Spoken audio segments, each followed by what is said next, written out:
wanted to do here in this closed door session is obviously show you some of the latest enterprises that we've been working with, but also take the first half an hour to just sort of round up why we're all here, why we launched the network in the first place. It's been a year, so what we've done in this whole year, our first year of operations, we've learned a lot, and what our plans are for this coming year, plans to grow and increase member engagement and all of those good things. So before you look at the enterprises, I think we want to give you an update on the enterprise you're already invested in, your time and money, which is IQVen. So Anurag, can I ask you to give a few opening remarks?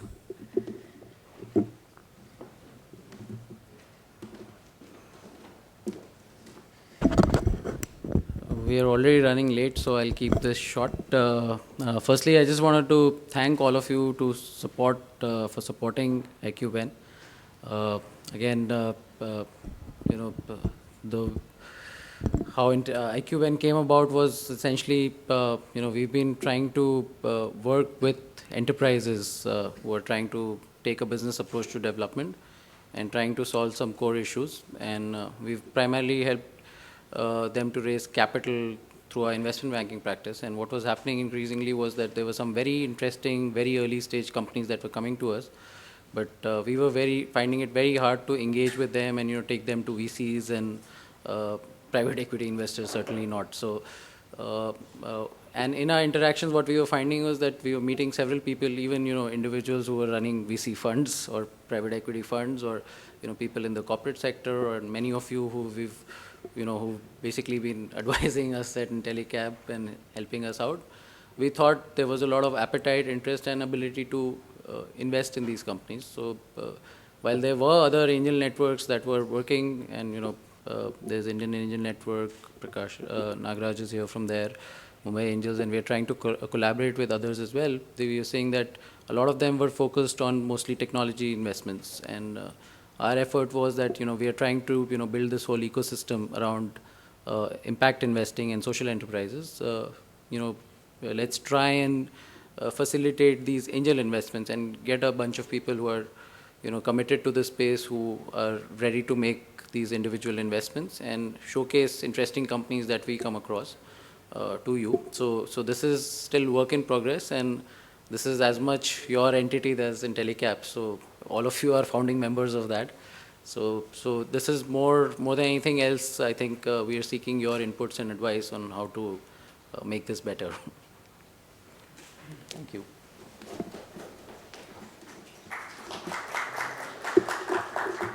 Thanks, Anurag. Great. So to begin with, I think what we want to do is just reflect a little bit on the first year of our operations, which was last year. Let's recount some of the good things we did, some of the not so good things that we did, and the lessons that we learned from that. So firstly, of course, we've built this whole thing from ideation stage, and really excited that people have bought the story, right? People have bought the sell, and they've seen the value addition. The angels have, even some of the early stage funds have, and of course the enterprises. So it's a well-known fact there's a big funding crunch in the early stage, and that's exactly the gap we're looking to fill. And we're trying to do that by unlocking new type of capital in the impact space, which doesn't exist right now.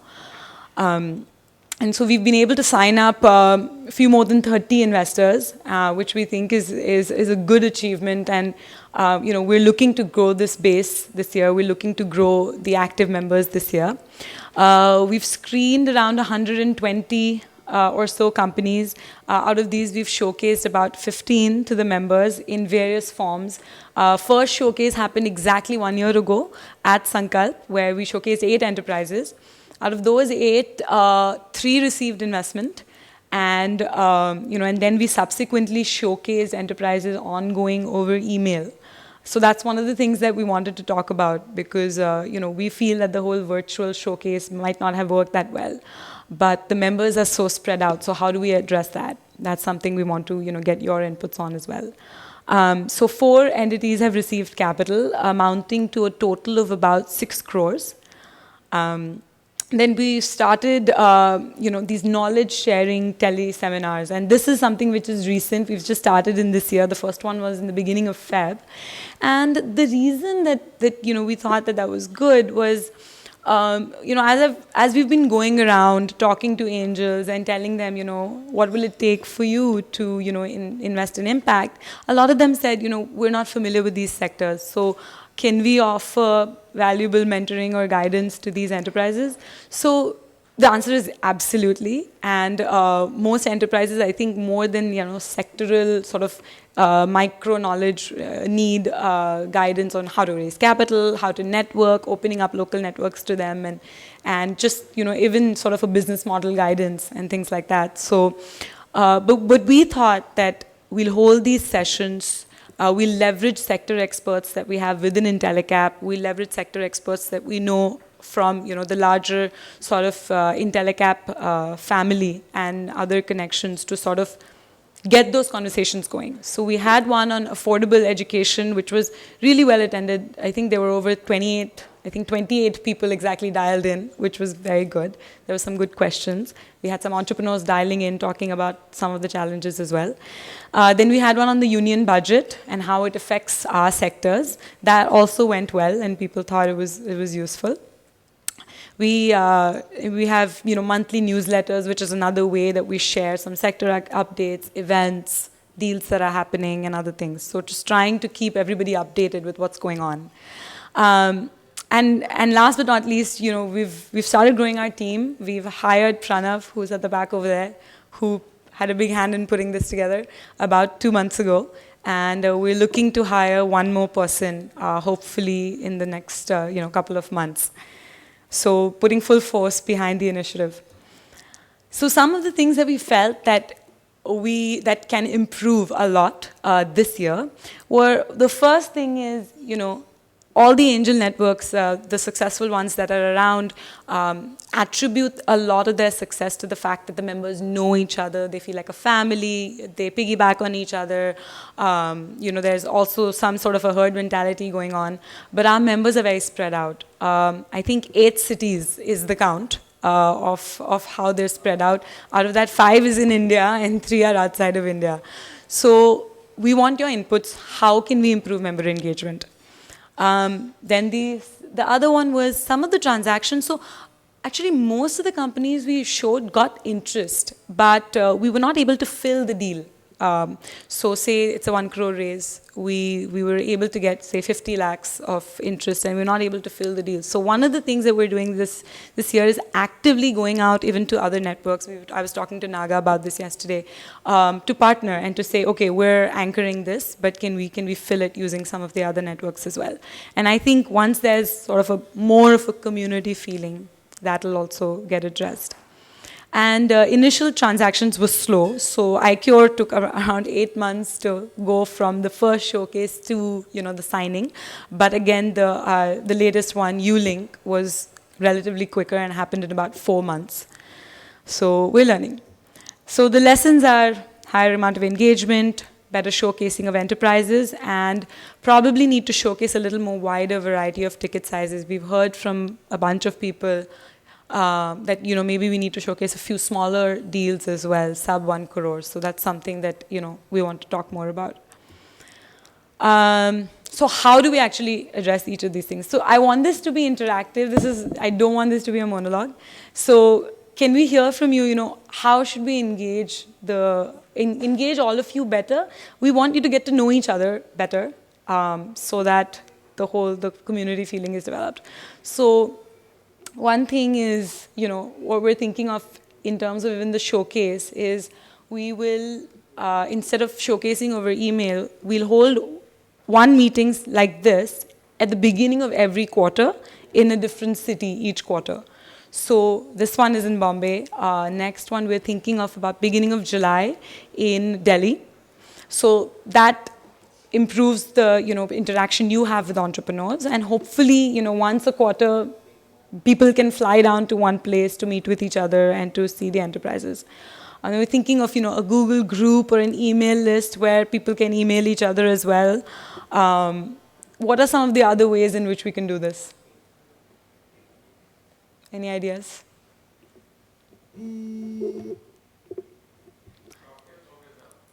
Cock- That's actually true. That's somebody else suggested that. Let's meet for not work. I think great. Okay. Okay. Next time we'll have an open bar. Anything else? Virtually, how can we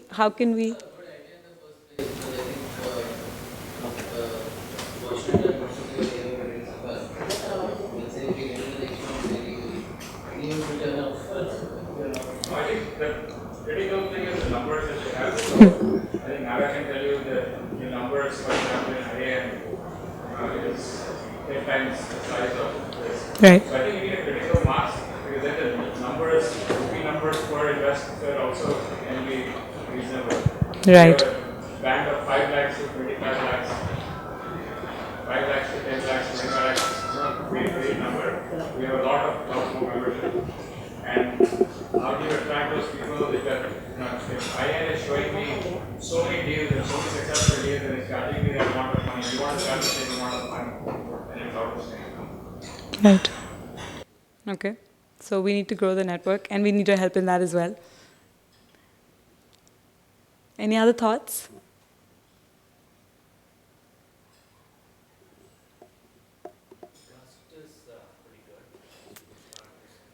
Right.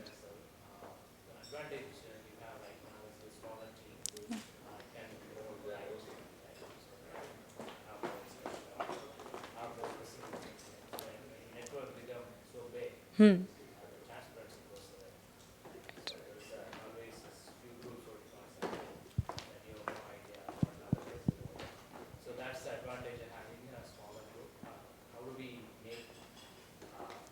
Nagar, can you use the mic? How do you make that strike work better, maybe?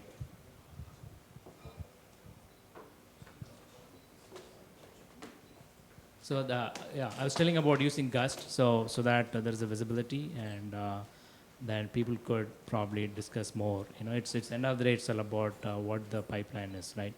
So there is very interesting pipeline. It's visible. Then people could talk and discuss and commit more and about the time.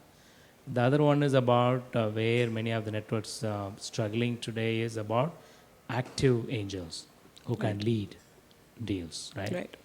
There are more and more getting bigger, but it's becoming 70% passive. So just check rating alone may not help. So how do we create an edge around having the angels be getting more active? Absolutely. So that's a value add because angel money is today got a word about smart money. Exactly. So how we are going to probably retain that status that we earned. So by having very active angels involved. So, any ideas? Thank you, Naga. That's really helpful. So, any ideas? That was the other point we have on there. How do we make or ensure that people are more active? Is there a way to do that, or do some people prefer to sort of join in deals where I mean, and you can? It doesn't mean you have to be leading, right? It just means that sort of you have to be investing in a sort of regular fashion. So, any ideas about Rajesh? Sorry, I'm going to start calling on people now. All the points made are all, we've seen this in other networks. It's, I think the keyword there you mentioned somewhere, I was reading on your slide, was tipping point. I don't know where that is. Yes. Yeah, the rightful tipping. So I think it's a natural course. It's too early to say that the network is still not tied together, or it's going to take time.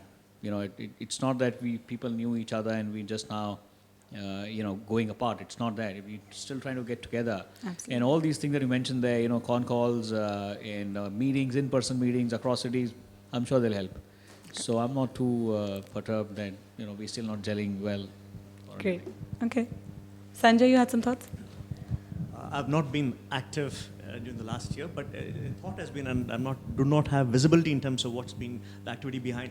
But once a particular angel investor expresses interest in a particular transaction, especially the other angel investors who express interest in the same sector, say IQRay was in healthcare, I don't know if this has already been done, but once that initial expression of interest has been shared, if you could share that expression of interest with the other, Right. that could kind of give them visibility in terms of, take people who are interested in the co-investing model especially, that could give them an impetus to kind of, try to figure out in terms of what exactly is happening, and even make that angel investor the champion in terms of what is it that he is seeing, so that again, more than the presentation given by the entrepreneur himself, coming in from an investor standpoint, this is what I'm seeing, this is why I want to take the next step forward, that could help kind of accelerate action from the other people who might be similarly interested. Absolutely. Yeah, absolutely. I think that's very useful, and I think we'll start to do more of that. Absolutely. So coming to the point of champions that you just mentioned, so one of the things that, so right now, the way we work is we'll either, showcase it to everybody at once, or we'll sort of find a champion and then come to everybody. So instead, should we sort of determine, are there people who would like to be champions? Should we determine sort of a pre-put together set of champions, maybe one per sector, a couple of champions per sector, because we want to speed the whole process up, right, of the transaction. Rajesh? So, I also very active with the Mumbai Angels part. Yeah. And, what we've done there is we tried being deal champions, and, a few of us were very interested.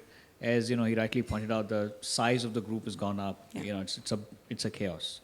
So what we've done is we have a few people who are responsible for championing those deals. And they are not necessarily angel investors. So a few people responsible for championing every single deal. Every single deal. And they work for Mumbai Angels. It's not me, it's not Sasha, it's not one of us. So it's the equivalent we tried of doing me. it ourselves. It's, Right. We all have our own, jobs and businesses to go back to. So it's not realistic, however good that sounds. So I think, when you lead a deal or he's going to lead a deal, I think that's going to work. And among us, once you showcase the deal, and I like a particular, like the education business I was looking at, and I really like it, and then I can work together with whoever's leading the deal. Okay. Other point of view, I think instead of having a champion for the sector and doing it as a job kind of thing, I think the other co-investors would be more interested in hearing from a person who's interested in that particular deal. So that would kind of, I think elicit more quicker, stronger reaction. Right, so exactly. So these are two sort of similar, but there's an important difference. So I think the Mumbai Angels model is in a way similar to us, where the secretariat would champion the deal in a way and take it forward, and people are comfortable with that. But then the IAN model, or there's another model where the champion should put in a little bit of money as well, which is when people start believing. So what is a good model for us?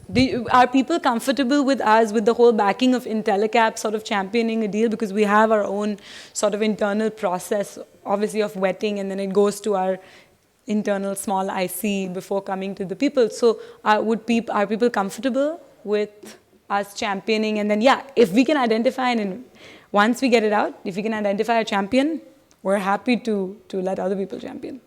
So is that something? Yeah.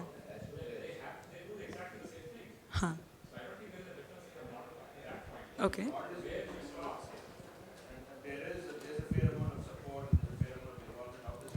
Right. Right. In the case of IAN, where I'm active, Naga is active, there is also the members who actually get involved and get excited. Just like you were saying, there is one particular deal that a member always likes, or a group of members like. And they're the ones who take that initiative of actually making sure that the deal happens and deal goes through. Right. And I think, going back and talking, I think this is also very early days. I mean, if you really look, and Mumbai Angels have been around for a while. And they've also been around for a while, and it's only now that they've started gaining a lot of momentum. Absolutely. I think over a period of time you will, but I think the process of actually learning from what they have done right and trying to crunch that time frame so that you also gain that impact is the more important aspect of trying to understand what's going on. Yep, exactly. Thank you. Okay. And then another sort of issue that we faced actually recently in one of the deals. So in a way, so say we have, 5 people interested in a deal, or, 3, 5, whatever.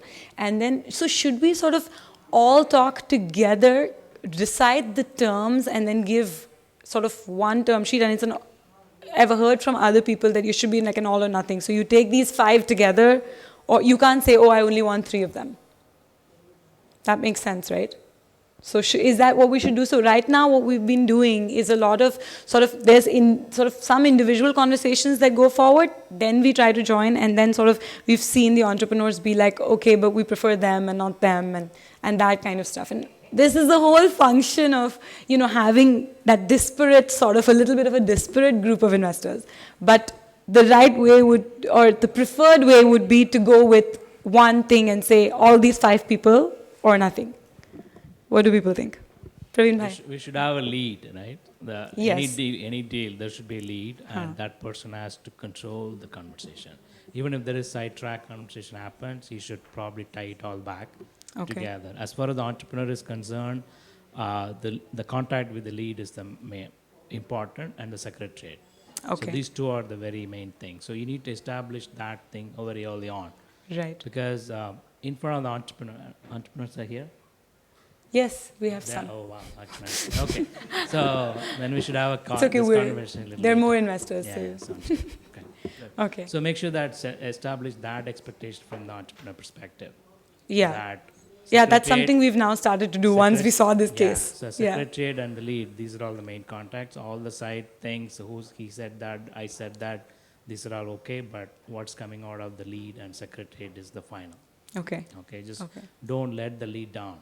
Because if you don't have the one person controlling it, and I'm sure the deal is going to go all the way, people are going to find a way to find who's influential. Right. Then go talk to that and throw you at your names. I spoke to him, he said this, I said that. That's all. Should not encourage. Okay. Praveen bhai, you also had some thoughts on this? It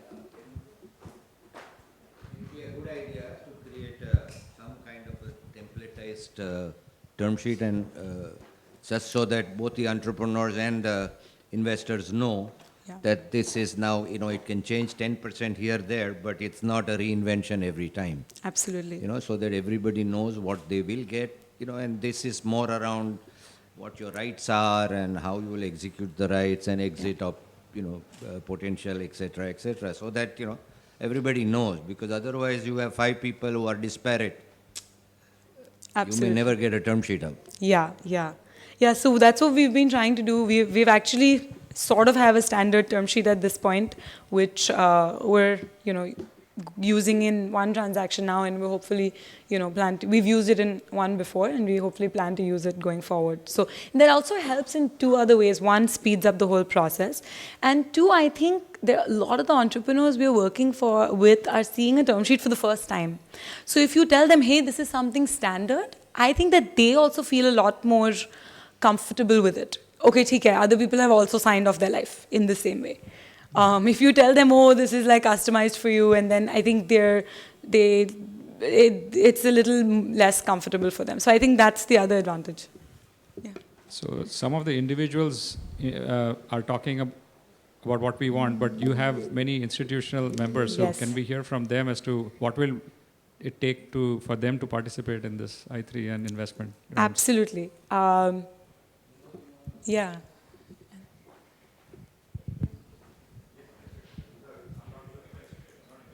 Wait, Vinod also represents So Avishkar. I sort of wear both hats. Now I'm wearing the institutional one. So Praveen bhai, I'm now wearing the institutional one. No, I think from an institutional perspective, I mean, we have our own process of evaluating, investments, right? So a lot of times it's again based on what the investment team likes, whether it fits our own mandate, whether... Will you use our term sheet? In those cases, no. Because, we have our own process that we need to also go back to. Absolutely. And we have 2 people here who sit on our investment committee and on our board, and they also want to make sure that from a risk perspective, because we have institutional investors, we also have a different risk profile. Yeah. So in those situations, we will probably want to say that we want to have a term sheet, but our term sheets, I mean, most of our term sheets are also fairly standard, right? I mean, most of the terms and conditions that we have, or clauses we have in our term sheets, are fairly standard. They don't differ from deal to deal, and they don't differ widely from what you are using as your term sheets as well. Yeah, not that much. Generally what happens is that if they do go for an institutional round, the angels kind of get forgotten. Because So one of the things that actually that's why, it's important for the angels, this networks, this thing, that you have to make sure that people understand that they know they will be forgotten or they'll carry on some rights beyond. So one of the things that we're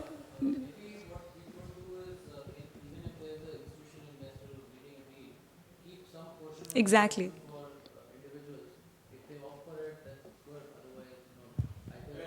Not that much. No, that was not the point I was making. I think in terms of rights. All So the rights then of the whoever- individuals when the may disappear when the institutional guy comes in. So that is what, you can keep something open for the individuals, but No, that so doesn't Praveen, give my- them the rights. The thought would be that we'd keep, say, maybe 10% of the round open to individuals, and the individuals would come on the same SHA, the same term sheet, the same agreement so they would have the same right as the fund, except some obviously would.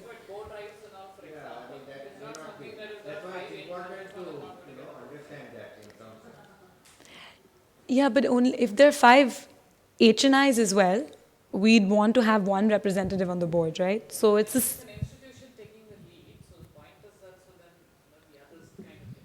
okay.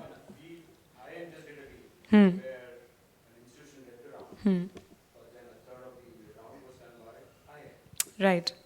I guess my question is one step before that. I think we are running away.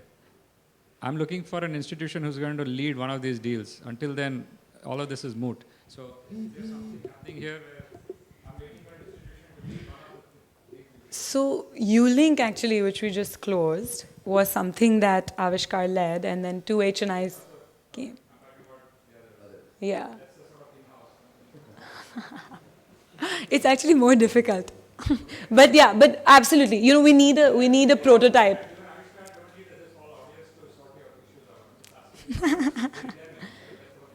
Yeah. But maybe Rajesh, Piyush from Palash, do you want to talk about, your small VC and you might be possibly looking at one of our deals with a co-investor as an angel. So what are your thoughts?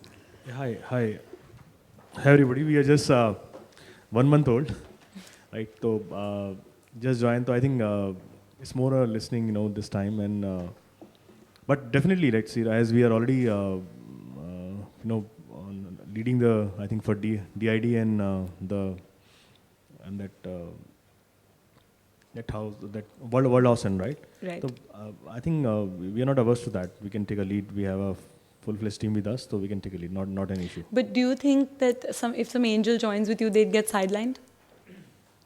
No. I don't think so. I think it's better. It's better because whatever we have learned in last 5-6 months of interaction with a lot of people, it's always better to have 2-3 people or its co-investment model is much better vis-a-vis leading the round and just taking a lead. It's better that you have 3-4 strong people along with us. You can, most important, you can at least share the knowledge about that field. That's more important. Money is not, writing a check is not that important. What we have learned, it's more important to share about what's happening in that field and what we can do.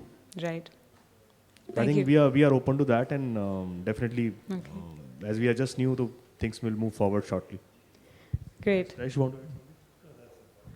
I'd like to add here is that unlike an IIM, where there's lots more on the mandate perspective. Yeah. The issues could come in as because the institutions are led a lot by their mandates versus angel investors who might not necessarily have that mandate. But so it is at the initial. So this hesitancy could also be in terms of, is there a meeting of minds not only today, but also 6 months from now, a year from now. Okay. Because you're not just led by the financial returns, but also by, and that's where the conflicts could come in. So between institutions and angels coming into a pool. Okay. So that clarity is something that you need to also play a role in ensuring that that's defined. Absolutely. Because the term sheet would have clauses around the mandate. So this is quite impact. Right, impact mandate. Yeah. I don't think everybody in the room knows each other, so maybe we should just... Yes, actually we should do an introduction. Yeah, we should definitely. Quickly go around. Absolutely. Let's take 10 minutes and do that. My name is Vinod Kenny, and I'm representing Avishkar here. I'm the CFO at Avishkar. But on a personal note, I'm also an active member of the Indian Angel Network. Hi, I'm Nagaraja Prakasam Gobe Naga. I'm an angel investor. I do most of my deals with the Indian Angel Network, and I'm trying to create a subgroup within Indian Angel Network focusing impact. Hi, I'm Rama Subramaniam from Ankur. I'm a partner with Ankur Capital. We do impact investments. I'm Nandini Mansinka. I'm an active angel investor with Mumbai Indians, and I'm here just watching and listening. Nandan Maluste. I'm an independent. Jayesh Parekh, and I'm an active impact investor. Happy to be led by an institution once. And Praveen Gandhi, I also like Jayesh. I like you anyway. I am a potential impact investor, and I'd like to be led by Jayesh. Manvi Sanadhilan, I work for Sankalp Partners, which is an impact investor. I'm standing in for Reena Verma Mittal, who would have been more expansive had she been here. She had to leave yesterday. I'm Amay Upadhyay. I'm representing Omidyar Network. It's an impact investment fund. Happy to invest with angels. I'm Akash Bansal, representing CIIE at IIM Ahmedabad. Again, we do a little bit of impact investing. We also are a source of pipeline for everybody. So I'm here just to learn from all of you. I'm Vandana Chandra. I'm a private wealth banker, hoping to get more angels to invest into some of your companies. I'm Shyam from Sevamob.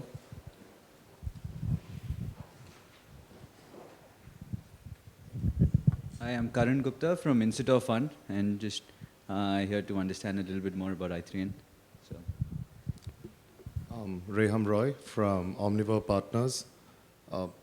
Thanks, Aditi, for letting us get to know this better. We're an institutional investor. It seems like that's not a cool thing in this room.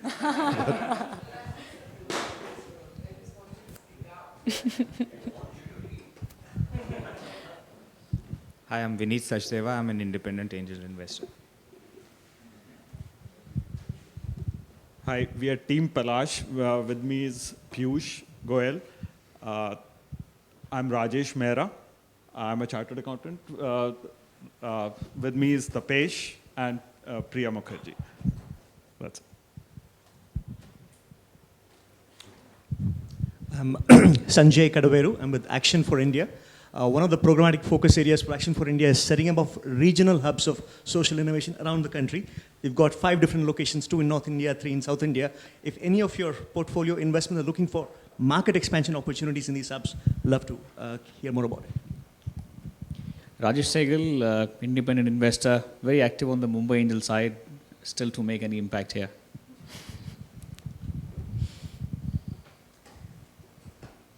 I'm Giovanni Gerola. I'm director of investment of a newly established fund in Italy. Is called the Fondazione Opes Impact Fund. We are here to listen and to understand better your activity. I think we will be happy to work with both institutional and angels. Great. Stefano Magnoni, I'm the vice president of this Opes Impact Fund. I'm Jairupa, also from Opes Impact Fund.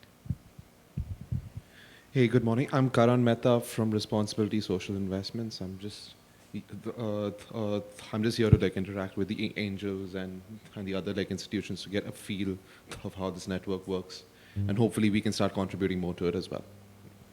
Thank you, Karan.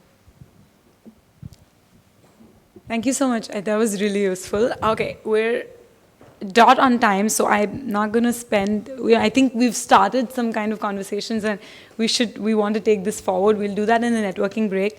Just want to give you a glimpse of what we have planned this year. we think we're gaining momentum, and we really want to cash in on it this year.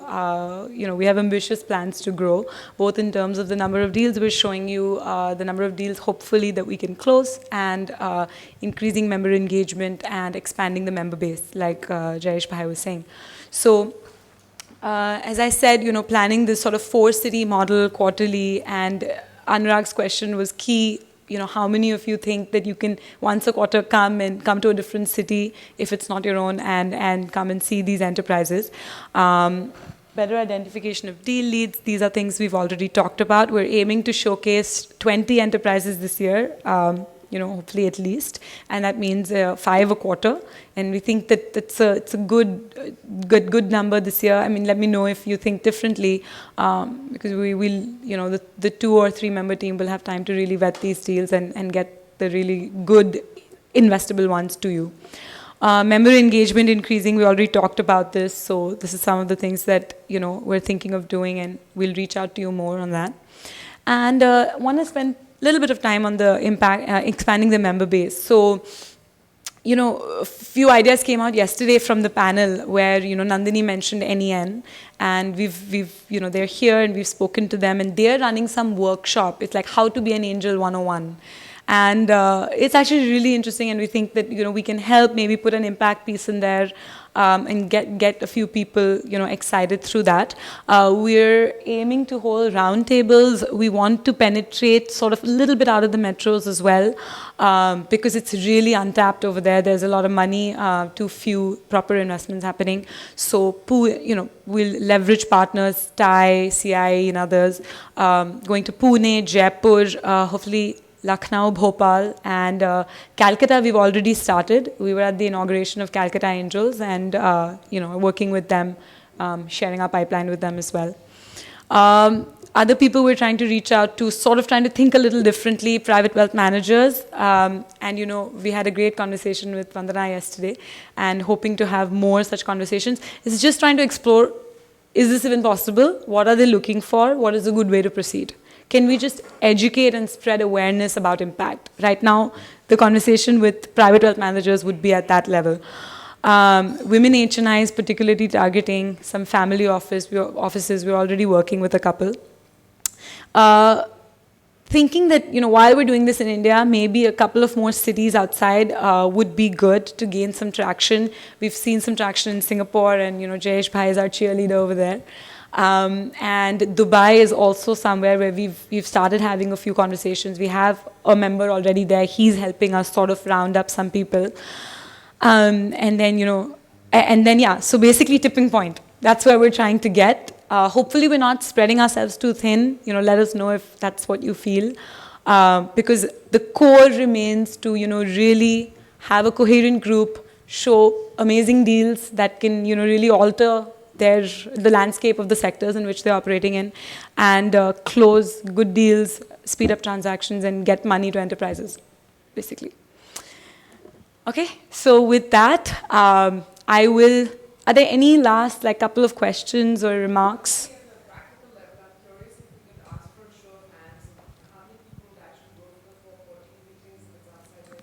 Yeah, can we have that show?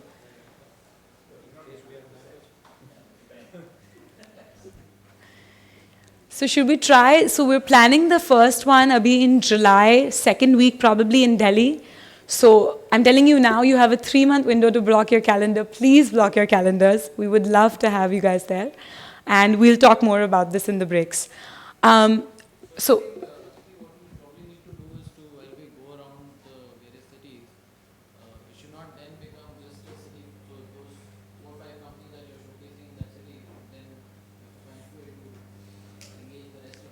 Yeah, absolutely. So we'll continue for the people who can't make it to do the virtual. And, Nandini suggested we should be leveraging Skype and Google Hangout and all that stuff much more. And, so we're going to try to do that. Not even Skype, maybe just have a video of the entrepreneur sort of making like a 5-minute pitch, and then send those across as well over email to people who can't attend. Because we do have a bunch of internationally based investors as well. Great. Okay, so without further ado, I think should we go ahead to the enterprise showcases? All right. So the first one we have presenting here. On your tables are these books. They have one-pagers on each of the enterprises that are presenting. So the model we're going to follow here is 20-minute pitch by each enterprise and then 10-minute Q&A. And then after that, we'll ask sort of the entrepreneurs to sort of step outside of the room, and then we'll do a vote. And I think we just want to see a little bit. We want everybody to see who else is interested. And at the end of your booklet, there's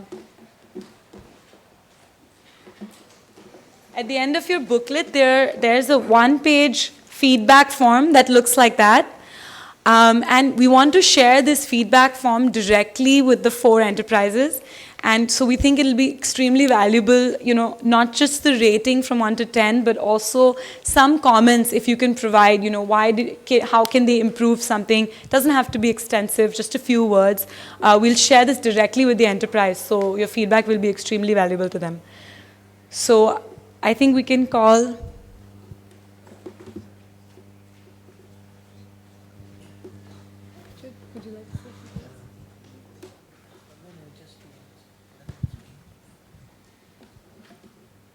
Okay, we also want Richard, he was busy in the South Asia panel before this. Richard, can you please say a few words? What do you feel? Where do you think this will go? Oh, that's the perfect lead, and I did not mean to interfere with the flow of everything, and I can see, as usual, Aditi has everything well organized and under control. But I did want to make a couple of comments, and I'm sorry I couldn't be here at the beginning. And they're really very simple comments and thoughts. First, this is a very important initiative for IntelliCap. This is something that we really believe is going to be successful over the long term, and we also think it's something that's creative, and the way that it's being approached, there are lots of angel networks around all over the world, but ones that are focusing on social enterprise are very, very few, and I think we're the only one really in India focusing on these types of impact investments. Secondly, I think that Aditi's leadership now is going to be a very important factor on this going forward, and that we're going to be devoting a lot of time, full IntelliCap support for this, as I'm sure Anurag mentioned. I know he had to step out, but with Anurag as the CEO and Aditi here now to act as the head of this, we have very, very high expectations, for the group. The most important thing that we can do, and I know that Aditi is really focused on, is serving up transactions for everybody. That's the heart of the matter, and we really take that seriously. So I know Anurag and I are going to be constantly bugging Aditi and saying, where are the enterprises? Are they getting shown? That's really the value that we add and what we're going to be focused on. However, I also want to emphasize that we very much view this as a member network. It's a network, and it's only going to work if the members are fully engaged. We provide a product and a service that's useful for all of you, and if we don't provide products and services that make sense, it doesn't deserve to be successful. So it really has to have your active involvement. It really needs to have a good communication channel with Aditi kind of as a focal point, but she's only the focal point, and she can help make things work better. IntelliCap can provide support and resources and contacts and network, but at the end, it's really going to be your own involvement that's going to make this, successful and to go forward.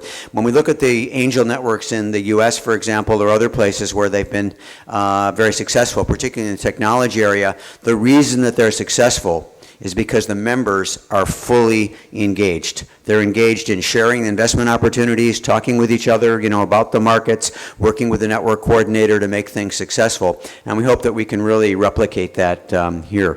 So again, this is a very important initiative for us at IntelliCap. Anytime you want to, communicate, with IntelliCap, senior folks, feel free to do so. But you're really in good hands with Aditi, and I'm sure she's going to take good care of all of you. But we really need to have active engagement. And we hope that you'll criticize, comment, suggest, participate. When things aren't going right, let us know. New things that need to be done or that we could be doing, let us know on all those subjects. So hope you have a great day. I know you've got some very exciting enterprises and things to look at, and I'll let you proceed. I'm sorry to interrupt the flow of the events.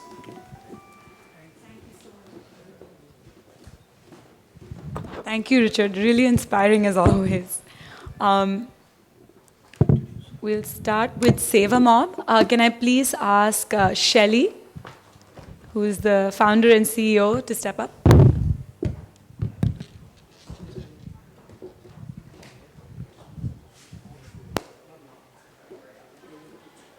We'll start the clock with a 20-minute.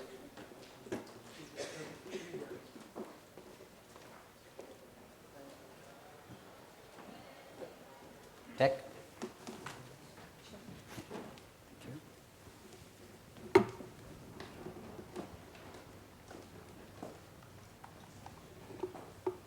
Right.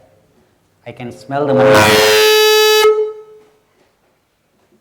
I can smell the money in this room. Hopefully we can clean some wallets before you leave. So I'm Shelly from Seva Mob. What we provide, we are fundamentally transforming the delivery of healthcare and insurance to low-income consumers, not only in India, but in other developing countries also. It's a potentially huge market, more than 200 million potential subscribers. We are looking for $250,000 in cash to get to the next stage. Why should you trust us? Because in just 15 months, we have launched our operations. We are in just 3 towns right now. We have 3,000 subscribers with less than 5% penetration. We have been named in the list of top 5 telehealth startups in the world, and we are right now in just 15 months in 3 separate geographies. So in this pitch, we'll talk about the company, the product, the financial model, and just competitive advantage and things like that. So we started the journey in December 2011, and these are some photos of our launch and the services that we are offering in different areas. The awards and recognition we have received, we were featured on Amazing Indians by Times Now. We were the finalists for 2013 NASSCOM Social Innovation Honors. We were named in top 5 telehealth startups, and we were the winners of Village Capital Atlanta $50,000 seed round. So the pain point, it's pretty straightforward. The low-income consumers have limited access to primary care, and you probably have often seen this, that when they are looking at insurance, they look at insurance as money going down in a sinkhole because they're not seeing any tangible value at the point at which they're giving the premiums. So this leads to loss of income and sick days and so on.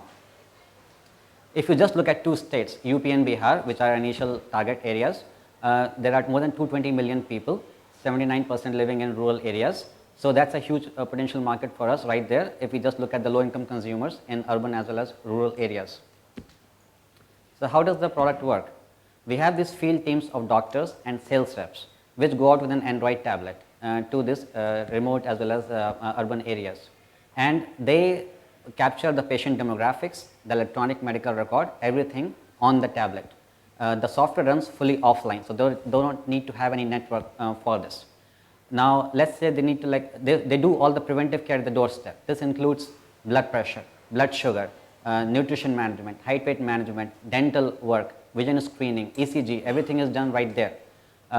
Then if say the subscriber needs a prescription, a trouble ticket is created in the system with pictures from the camera and text and description.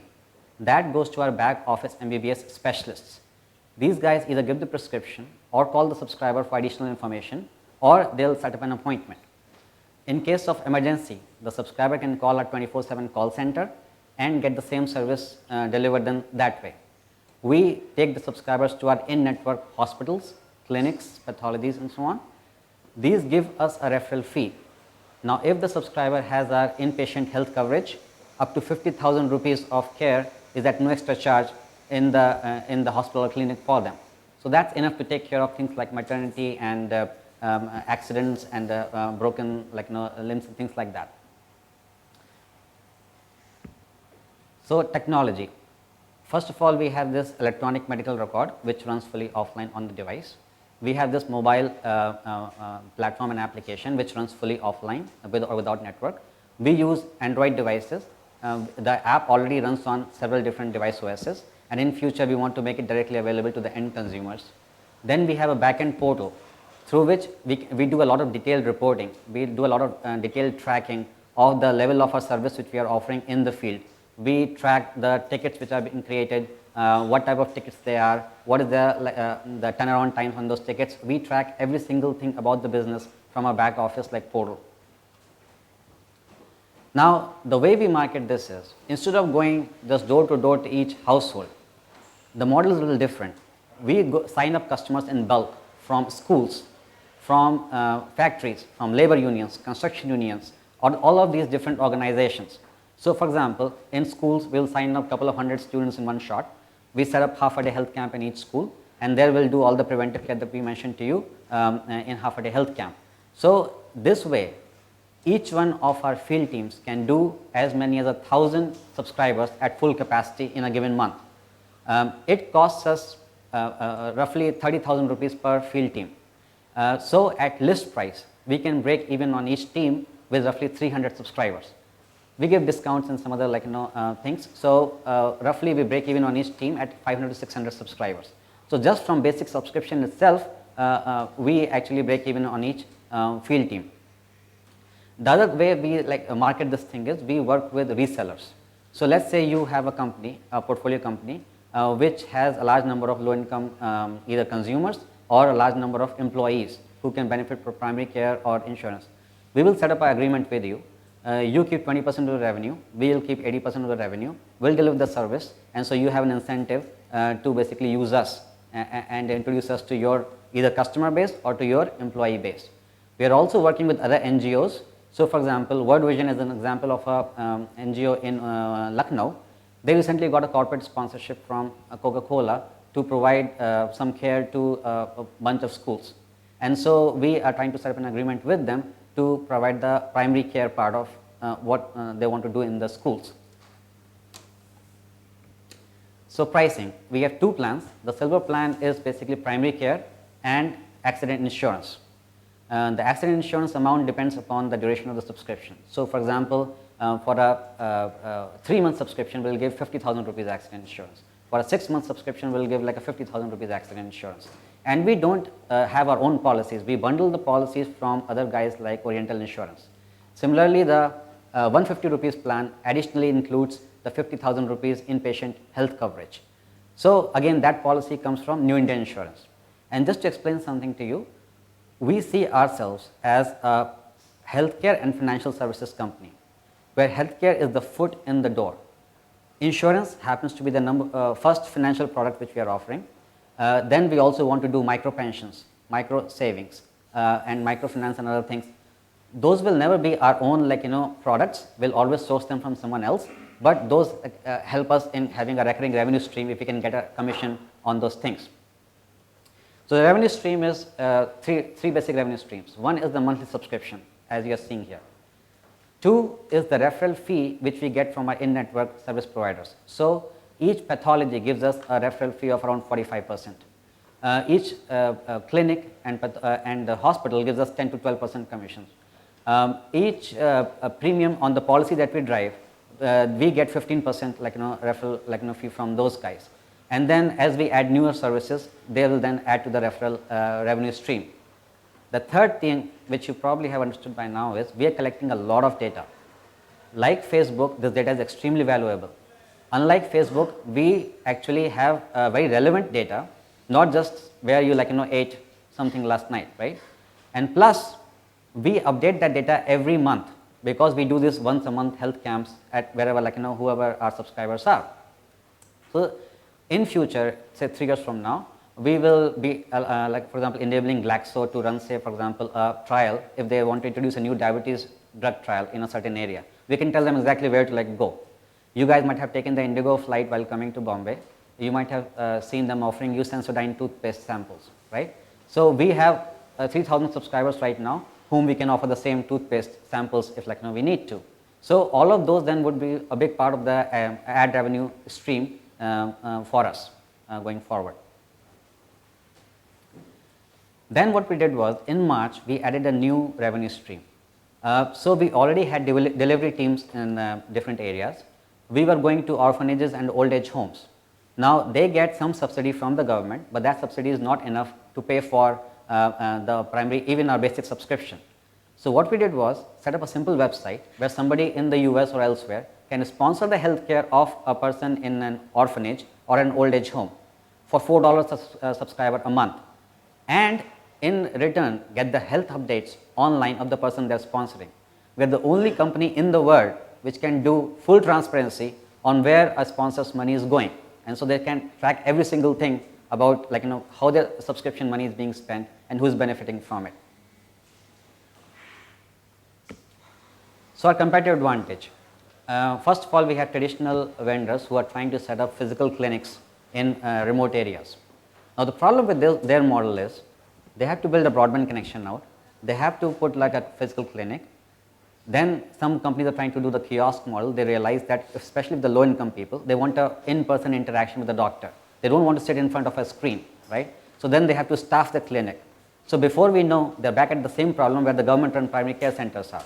One, there are not enough skilled people to send into the rural areas, and two, the capex is pretty high. We have a pretty much zero capex model. Nobody in the world can offer primary care to low income people with quality at the cost at which we are offering it. It is just as simple as that. The second thing is, because of our mobile clinic model, we can cover a much larger area. We can be in school A in one say village on day 1, and we can be in school B in totally different village on day 2. If you have a physical clinic, then you are restricted to a physical limit on how far the number of the subscribers you can serve. In our case, that limitation is not there. So that again is like a competitive advantage for us. Third, because of our bulk subscription model, we can handle much larger number of subscribers than say just handling subscribers individually, like in a physical clinic or in the fashion, right? And then fourth, we are trying to do a subscription model. So hopefully that would be a more recurring revenue stream for us and more stable revenue stream for us. Now we see another type of competitor also, guys like Mera Doctor, who for example are offering phone-based consultations, or some other guys who are offering web-based consultations. Now guess what? Low-income people are never going to buy that type of service, number one. Number two, let's say somebody tells you, if you're having a pain in the stomach, you call me and you tell me I can give you some medicine. Without even seeing you, without even understanding your issues, without having an electronic medical record, you tell me what type of a medicine can that vendor give to the subscriber. It's just not possible, right? So which is why our multi-tier model comes in really handy, and with zero capex or close to zero capex, it's really low cost. $2 a subscriber a month is all we need. Now we added a new revenue stream. What we did was we found the Atlanta plus Acumen people introduced us to a company in Liberia, where they are rolling out their own field team. They are putting their own back office doctor. They licensed our business model. They licensed our technology, and they licensed our cloud-based infrastructure. We get 10% royalty with no incremental investment from us, from these guys. Similarly, at 2 a.m. Today, we had another agreement with a company out of Guatemala. This company in Central America is offering health insurance to the subscribers. They have agreed to license our business model, technology, and infrastructure. And so within 15 months, we are in a third geography with very little incremental expense. So in terms of milestones, from 3 towns, Lucknow City, Kakuri and Mohanlalganj, we have roughly 3,000 subscribers. Our goal is to get from 4,000 subscribers in this year to 240,000 subscribers by year 5. And that means since we can do roughly 1,000 subscribers per field team at full capacity, we will grow from 4 field teams to 120 field teams. There's one thing I did not mention, which further helps reduce our cost, which is that in the field we are using dental doctors. These dental doctors can do preventive care all day long. Plus, Government of India has authorized them to write prescriptions, even though our mandate is that prescriptions should only come from the back office MBBS specialists. But dental doctors are very easily available, and plus they are very inexpensive. And MBBS doctors are oftentimes not wanting to go in more rural areas. Dental doctors have no such issues. If we ever run out of dental doctors, we will use Ayurvedic or homeopathic doctors. Again, not because we only want to offer allopathic medicine, but the field doctors are only doing symptom capturing and preventive care, which any of these 3 skill sets can easily do. We don't want to use a nurse practitioner because the biggest quote that we get from somebody is that you are basically bringing a family doctor to my doorstep, whether that is in the school, whether that is in the household, wherever it might be. In terms of leadership team, I have managed several multi-million-dollar product lines for IBM. I co-founded a cash flow positive startup, SaaS Mob, and this is my second venture. And Shyam Tandon, who's our CEO, he has managed large sales and distribution networks for companies like Glaxo and Procter & Gamble in North India. And our Chief Health Officer, Dr. Darina Stankeva, she practices family medicine, internal medicine at Southern Regional Hospital in Atlanta.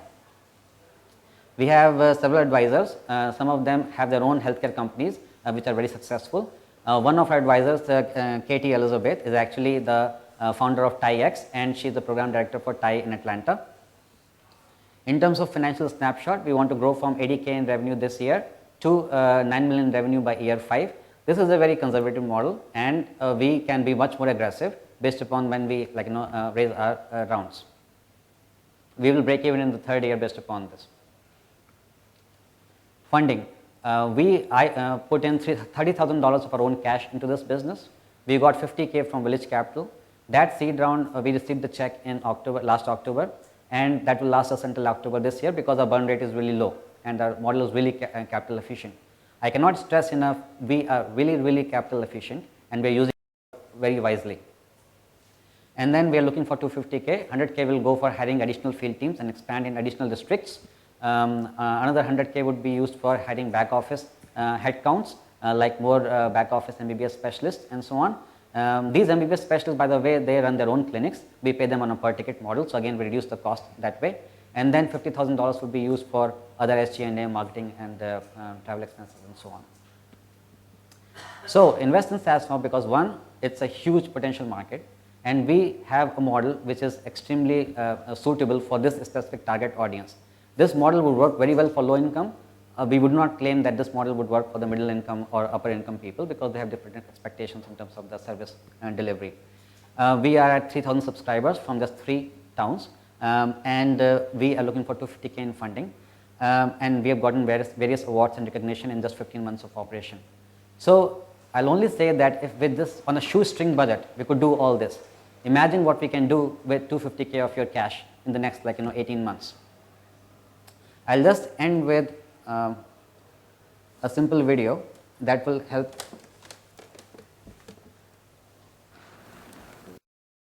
To low-income consumers by the team of the doctors and the field representative.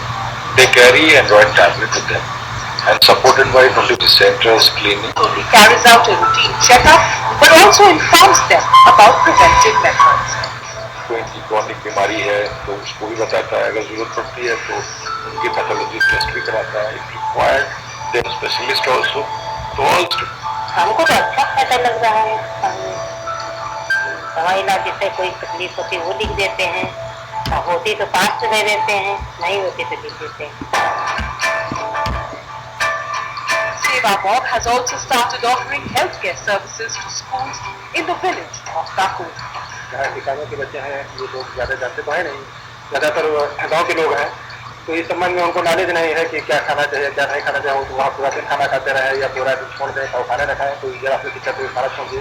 तो ये जो है ये लोग अपना ठीक से जो है उनको बताए कब खाना चाहिए कब नहीं खाना चाहिए, क्या खाना चाहिए क्या नहीं खाना चाहिए और बीमारी से कैसे बचा जा सकता है, समझ में उन्होंने बहुत अच्छा बताया। They have touched the lives of farmers who now have the facility to consult field operators about their crop cultivation. Even animal husbandry services are just a phone call away. उनके पास एक्सपर्ट्स रहते हैं जिससे वो हमको सही जानकारी दे देते हैं और सही सलाह देते हैं, जिससे हमारे जैसे हम अपने बागों में मकई के जाले की परेशानी आ रही है तो वो जाले सही से इलाज नहीं हो पा रहा था, कैसे ये खत्म किया जाए, तो इनके वैज्ञानिकों से दवा। So with that, I'll open this up for questions. We have 10 minutes for questions. Sure. Anyone wants to see the financial slide?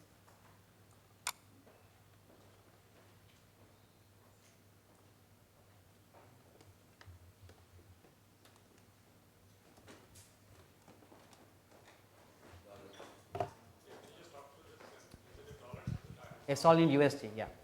And so in the direct cost of sale, first of all, the revenue is from 80K to 9 million. And then direct cost of sales includes the cost of the field teams. Each field team costs us roughly 30,000 rupees per month to operate with commissions and everything. It also includes the part-time back office MBBS specialists whom we pay on a per ticket model. So for example, with our main family medicine MBBS specialist, we pay them 12,000 rupees for up to 200 tickets. And then above that, we pay them on a per ticket model. Similarly, we have gynecologist and child specialist, each one of whom we pay like 2,500 for up to 50 tickets. That direct cost of sales also includes 2 call center headcounts. So that's that part of it. The other operating expense includes a back office operations manager who is setting up all these tie-ups with the pathologies in the hospitals and clinics and everybody. He is also making sure all of the tickets are like responded in a timely fashion and everything. We currently operate 4 field teams. So that means like roughly 500 times 4, $2,000 is like what we are spending just on the field teams alone. Our burn rate right now is around 2 lakh rupees per month. So like in the 4 to slightly above 4K like range in USD. And we do have our country manager here, Shyam Tandon, who also like is included in that operating expense. Can you just break down the two? Sorry, you got one in dollars and one in rupee. Can you just tell me the monthly or yearly burn versus what your is it going $4,000 per month is our 4,000 USD per month is our monthly burn rate. Okay. And so roughly 50K is our monthly burn rate at this point. And when is year 1? Year 1 is this year we hope to raise the round by summer or late summer. 13 that went or is coming? Yeah, this comes. So this is 13, 14. Yeah, 13, 14. 13, 14. Are you going to raise any more money till you get to 45 crores? So 250K with more aggressive rollout will last us until for say 18 months, and we want to do another round at that point, to scale this even more aggressively. How much money do you think you will need to get to 10 million top line or 9 million top line? I would say we would need another 1 to 2 million 18 months from now. 18 months from when we raise the first round. At which point you will be here? So will that be another angel round or will you go to institution? We will be doing strategic VC investment at that point. But then why would you not raise a little more money now? Because we want to not have as much dilution right now, right? And we don't need as much money. I'm using your dollars more wisely right now. I'm saying I can use the dollars more wisely right now. What do you think is the likelihood that you will find an institutional investor after you? We're actually already engaged with 2 of the premier VC investors in this space, and they have done due diligence on us, and so we have gotten very good feedback from them.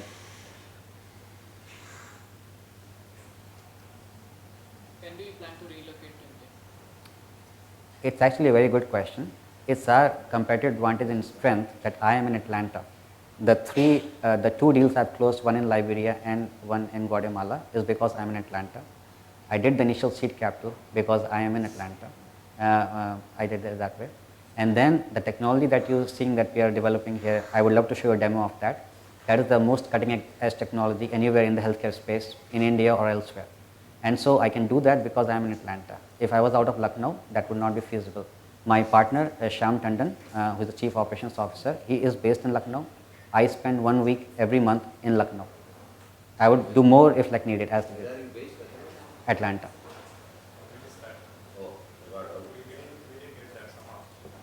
Sorry? So are you ever going to move? No, I will not personally move.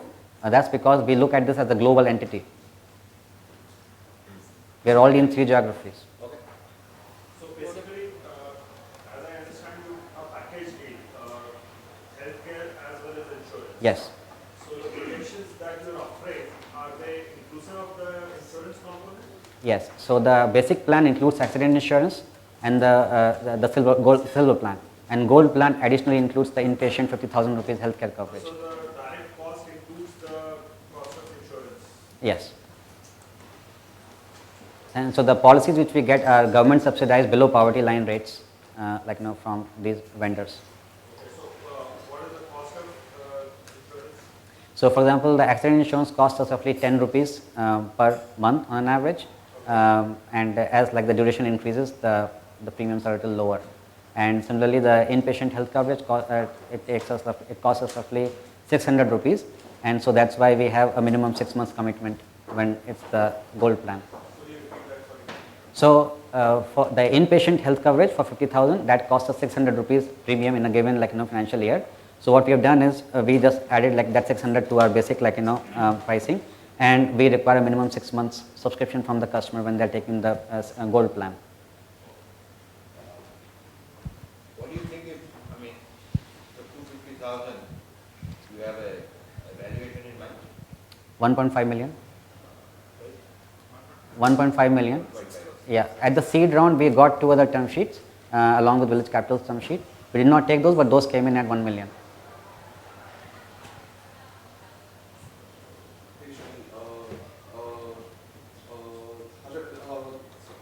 So, I mean, if you could just break up your revenues, how much is coming from, from ads and the other? Sure. So, our breakup in the first year, right now what we are doing is roughly 90% subscription and 10% referrals.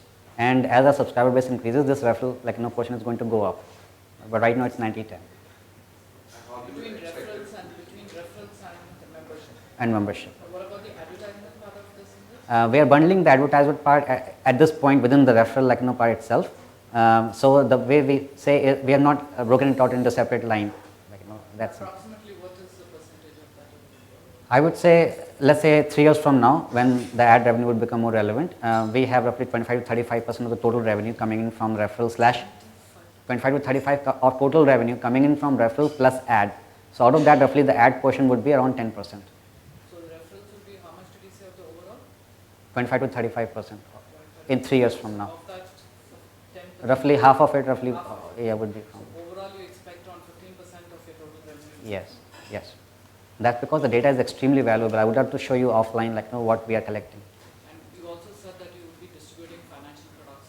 So yes. Have you considered that? Yeah, that sort of comes into the referral piece because, for example, on insurance, we get 15% off of the premiums, and same way if we do micro savings or micro loans, we'll try to do similar So is that over and above this 12% or whatever? Yes. Yeah.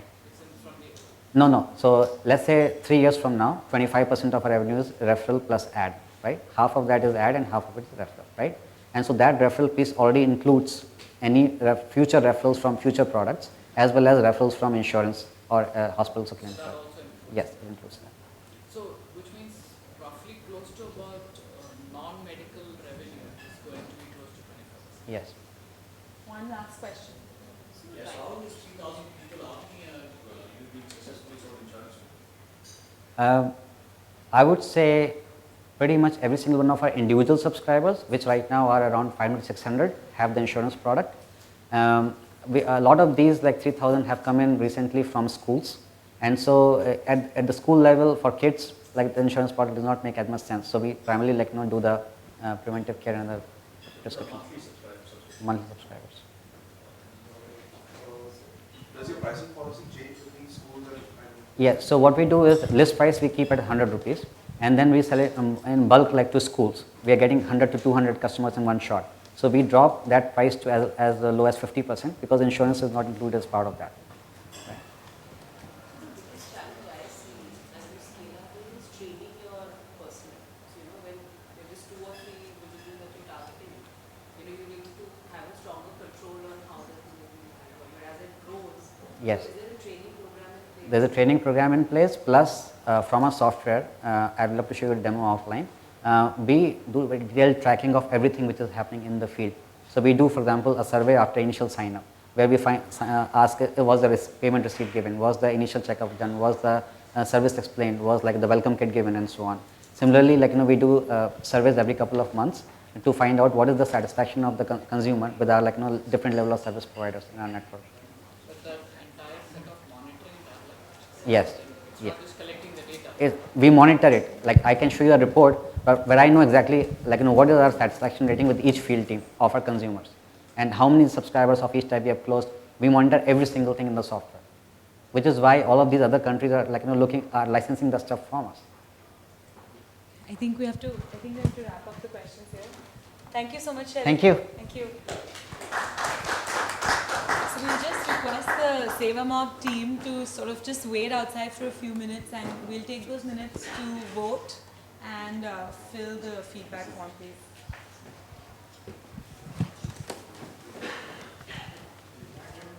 Can we just, sort of by a show of hands get an indication of people who would be interested in engaging in further conversations for a potential investment with Seva Mob?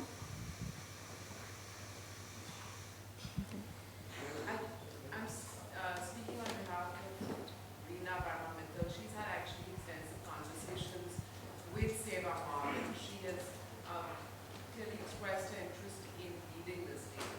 So I'm going to put it out there.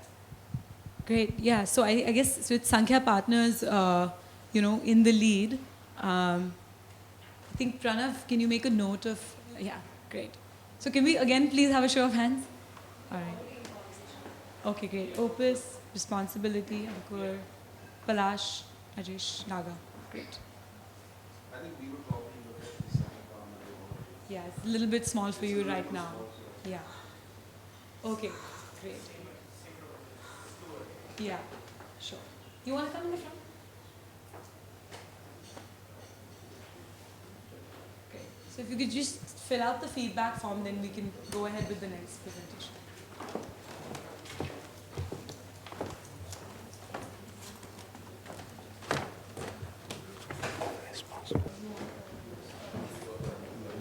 I think this is fine.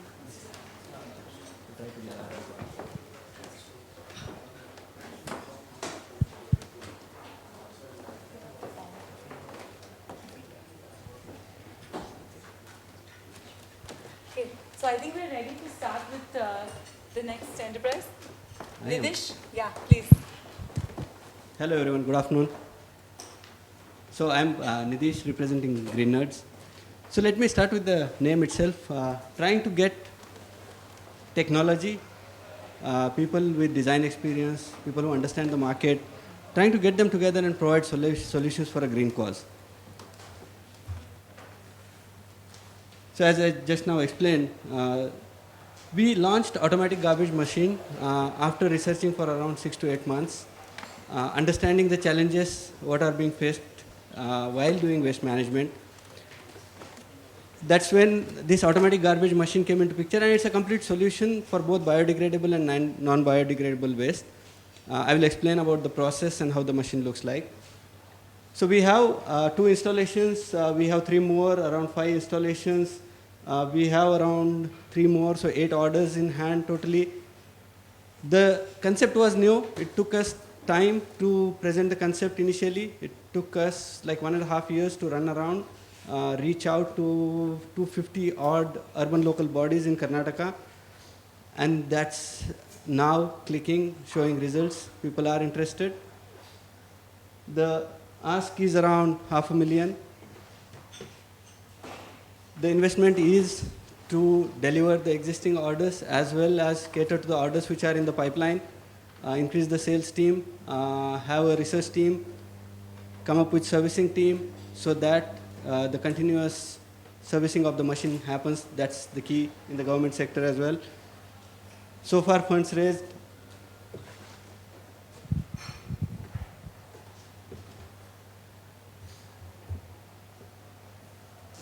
So the vision is to provide technology solutions and catering to the spectrum of the environmental issues that the country faces, considering local challenges. Sometimes we are eager to just get the solutions which have been researched outside, and then we realize that a lot of it might not work if we copy as is. So it becomes key that let's understand the challenges first, let's research and come up with solutions. So the mission probably for next 3 years, one wing for sure wants to focus on the waste management part and try to have at least 75% coverage in tier 2, tier 3 cities. Now I have specifically mentioned tier 2, tier 3 cities, and I will talk more on that as we move along. This is the reality out there. I won't go through this. There are impacts, both socially. Now let's look from business angle perspective. Tier 1 cities, places like Mumbai, Bangalore, Hyderabad, Delhi, have some players doing few things. How they are doing it is immaterial, but there are players who are willing to work with these bigger corporations because there is money. Bigger cities can afford to have multi-year contract. Bigger cities can give tipping fee, which is the model today followed here. There are players. Now let's move to tier 2, tier 3 cities where we have visited a lot of them. Other than collection and dumping it at landfill, not much is happening. There are very few pockets where composting is happening. But there is huge scope. Now why things are not happening? Two reasons. Bigger players work with a different business model. Second, the investment they put in is very huge. And the budgets for these tier 2, tier 3 cities are not that big. So let me give an example. A panchayat is happy to have some solution which can be in the range of 10 lakhs. They would be happy to have someone. And we were like, we had good conversations when we have gone with this solution. So my first prototype machine was with single phase electricity. That now today I have stopped because they are okay to spend 10 lakhs or go upwards, but have a solution which works for them. So there are a lot of panchayats which want this solution. They don't have a solution. The issue is landfill. Landfills are bulging and they don't have alternatives. So I just talked about different, so we targeted volume, avoid open dumping or reduce open dumping, how to handle this unsuccessful segregation problem, and rising operational costs. Bangalore, I can give example, 5,500 tons of waste daily goes to the landfill site. So if I can control volume, I can reduce at least half the trips of these trucks which are plying from city to landfill site. Second, I am managing waste better for the people who are working in that area. How? I will just talk about that. This is the size of the overall market, 68 million tons per year. Now this figure is from the report by Columbia University. So there are a lot of good figures. I am able to pick few which we will be able to relate to this session. Now size of market, what I am looking at, I have 1,25,000 panchayats in India. I have installations in 2 panchayats today. Even if I take 10% of panchayats and 10 lakhs per machine, I am talking of somewhere like 100 crores. 4,000 plus town and municipal corporations. I know it's difficult how to scale up. I will try to address those. But this is the size of the market and everyone needs it. And I haven't covered private players. The reason I am not covering yet because compliance is the key. Bangalore I can sell for private players because Bangalore Corporation won't give occupancy certificate unless they do the waste management processing. But most of it, what's happening is they will just say we segregate dry waste and wet waste. They might still not go for a machine, which we have been lucky enough to have some good conversations with Godrej, Infosys. But till the compliance comes in place, I'm not targeting that very strongly right now. So now if no one does it, what happens? What are we losing out? Let's take 68 million, let's cut it into half. 34 million tons of waste, considering tier 2, tier 3 and panchayats. In a decade, this is the loss that we'll incur because if we don't process it, it's just lying and rotting at landfill site. This is the number of oil barrels we could have converted if we would have used that waste properly. Just let's reduce this also half. Still it's a big number. $80 multiplied by those many number of barrels, roughly. Compost. Huge amount of compost which would be useful for farmers. Chemical fertilizers are becoming expensive. Subsidies are going out. Urea is becoming expensive day by day. And on top of that, it's not helping the land. So we are moving towards organic farming, and this helps organic farming. Recyclables. A lot of investment is happening in big energy plants. So how do we handle? By providing them a channel where we supply raw material. So this is what we do. We work with tier 2, tier 3 cities, panchayats. We explain how they can segregate. There's a lot of education it's happening, training it's happening for them. We tell them how they can generate money. Compost you can get from 1,500 to 5,500, but it depends on how willing they are to earn money, how willing they are to do it properly. We are just connecting them with the recycling network so they can make money, which will take care of the operation cost of the machine. This is the journey, but 2-3 things I would like to point out. Presentation in United Nations. The invitation to train environmental engineers in Karnataka and commissioners in Karnataka. That was a good thing. We did 5 sessions where we were educating them on how they can handle it better. So Arunachal Pradesh took this technology and has put it in their district planning report for 8 districts. So this is the machine. So I'll just quickly explain the process. Oh, sorry. So this is the belt conveyor, and today we have requests of 20 feet long belt conveyors where people will stand alongside, and they will do the sorting manually. Auto sorting is not possible, won't be effective, won't be cost effective. So manual sorting will happen. It's good for them because today they have to lift everything otherwise manual, and that's where it starts falling apart. There is a shredding unit. This machine has undergone a lot of changes. Now they have asked for a screw conveyor where we have given a screw conveyor here. So the shredding happens, the output goes directly to the compost pit. Now it's ready for compost process. All the non-biodegradable waste is taken into the second standing machine, and this is the block, like one person can handle. How, like 1.5 feet by 1.5 feet by 1 feet height. These are the blocks we form. Now it becomes manageable. Even if someone doesn't want to make money, do it like this and put it at landfill site. Your landfill site problem, the bulging of landfill site will be solved. Now these are the versions which have been evolved. So the single phase machine is not even there in the version, but if someone needs it, we will manufacture it for them. So as I said, we do train, we do connect them with the network for selling raw material, for selling compost.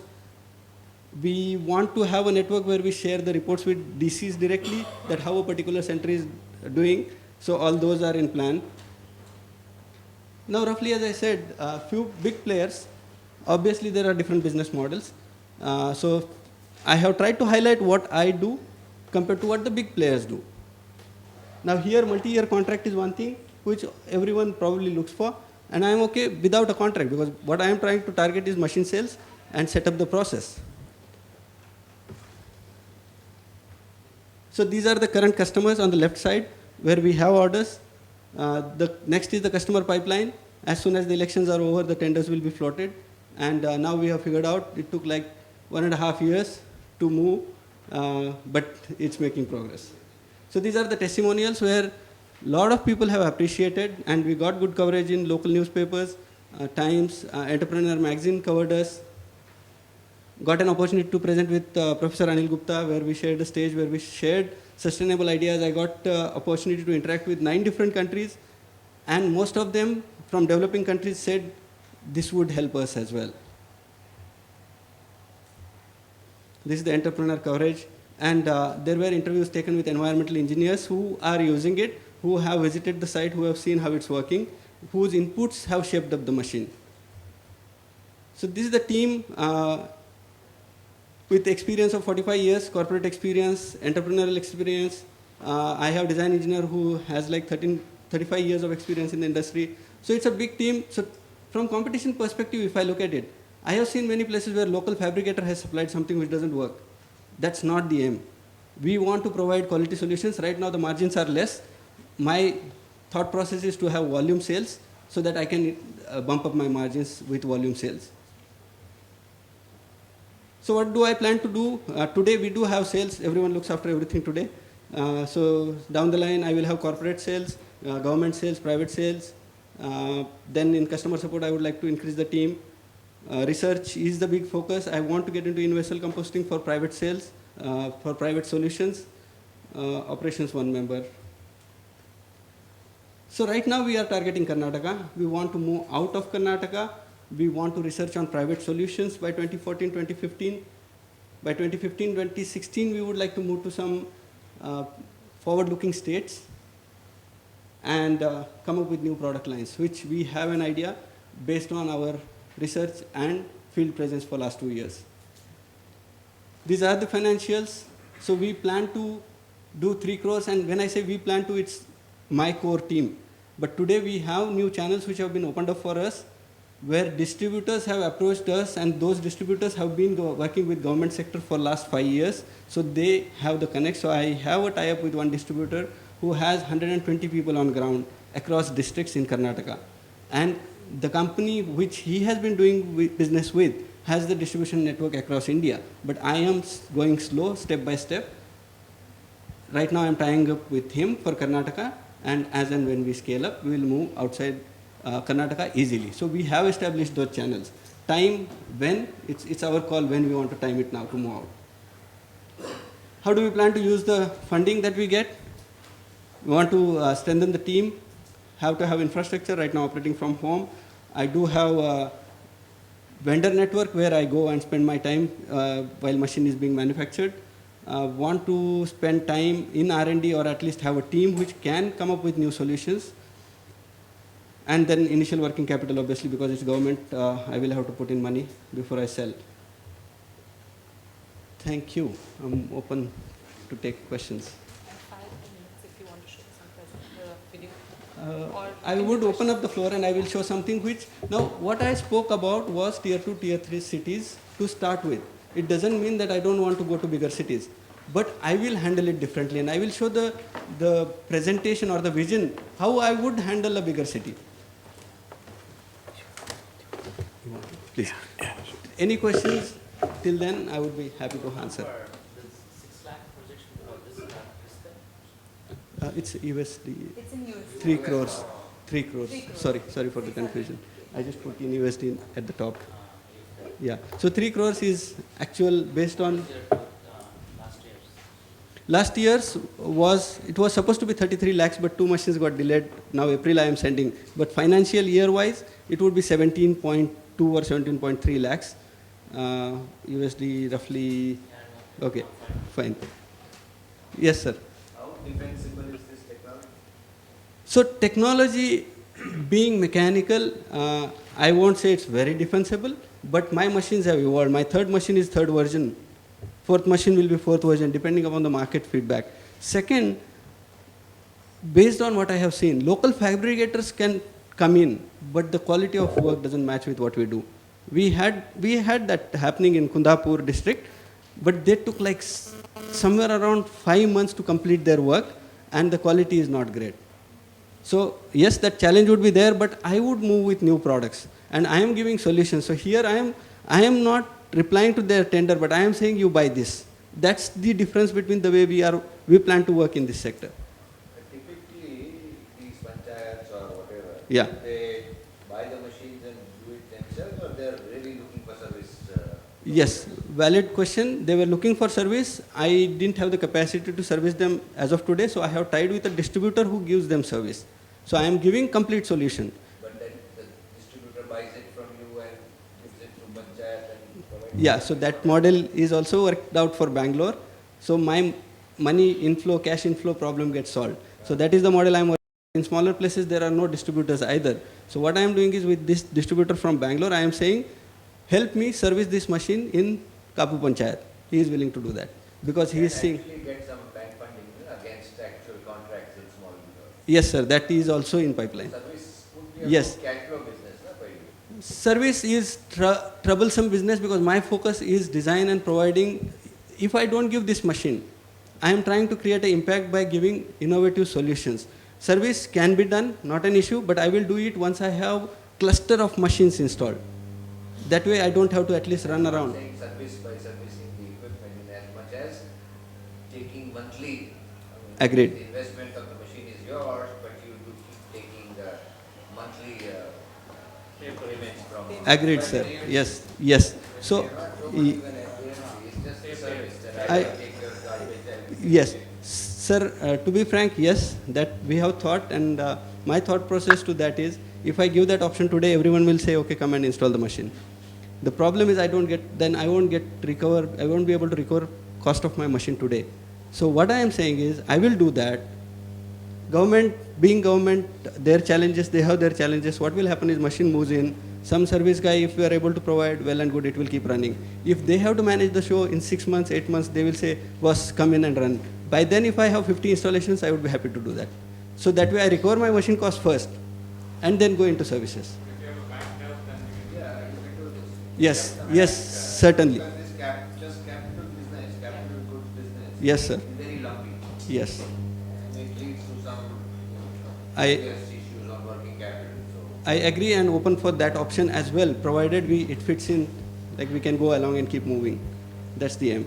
I'm sorry, but the capabilities of your product are not clear to me. Okay. Capabilities in the processing power, you mean to say? Yeah. Okay. What is the end result Okay. of the process that is deployed?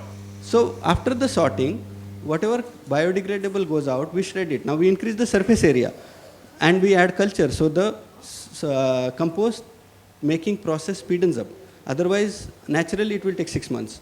5 to 6 months is the time period. I'm able to reduce it to, let's say, 25 days, 30 days. So that compost becomes sellable compost for farmers. Even if you don't want to sell, fine. It becomes a CSR activity.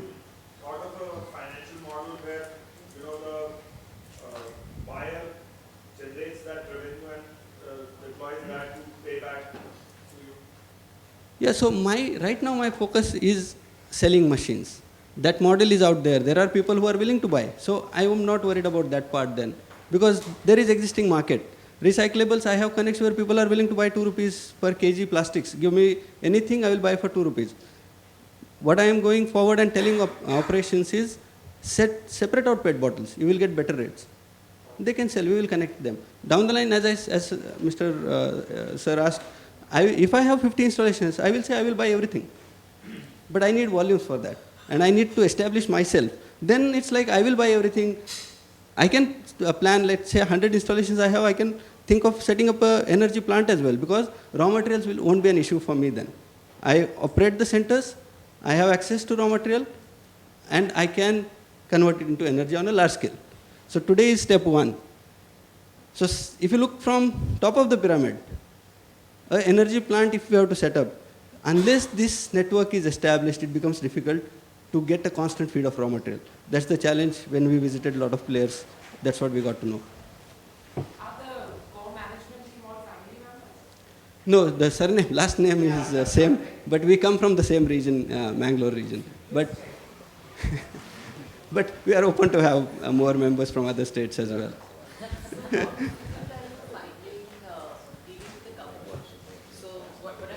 Yeah. You mentioned that there are local players who are able to make the same product, Correct. but not so good a quality. Correct. But isn't access more important when you're dealing with the government, and are you facing that issue that every contractor won't whenever? Yeah. So that's a good question, and let me say we have been lucky because the DC level connects we are able to establish based on our newspaper articles which come out, the innovative focus which has been given to the machine. So right now we are working with contractors. Contractors I don't have to pay money. Contractor deals with the government agencies the way he has been dealing for 5 years. So I don't want to change 2 systems. I want to change 1 system, and that's waste management system. That's the reason we are staying away from direct sales. So that solves 2 problems for me. One is these issues. Second is my cash flow problems. But as you grow, you will have to start dealing. There are approaches. There are machine companies which will still stay detached and work with the distributor network. We can grow in that model as well. So everyone is happy. When was your first one done, Hassan? In Kapu. When was that? May 2012. Wow. Yeah. So it's been almost a year now. close to a year. Now, Yes. Same level or it's been abandoned? No, it's working. Yeah. So that's one thing that people who are forward-looking right now are our customers. And then what will happen is people who are not doing anything, they will get pushed slowly. So that's the way we are approaching. So, video file. Yeah. Yeah.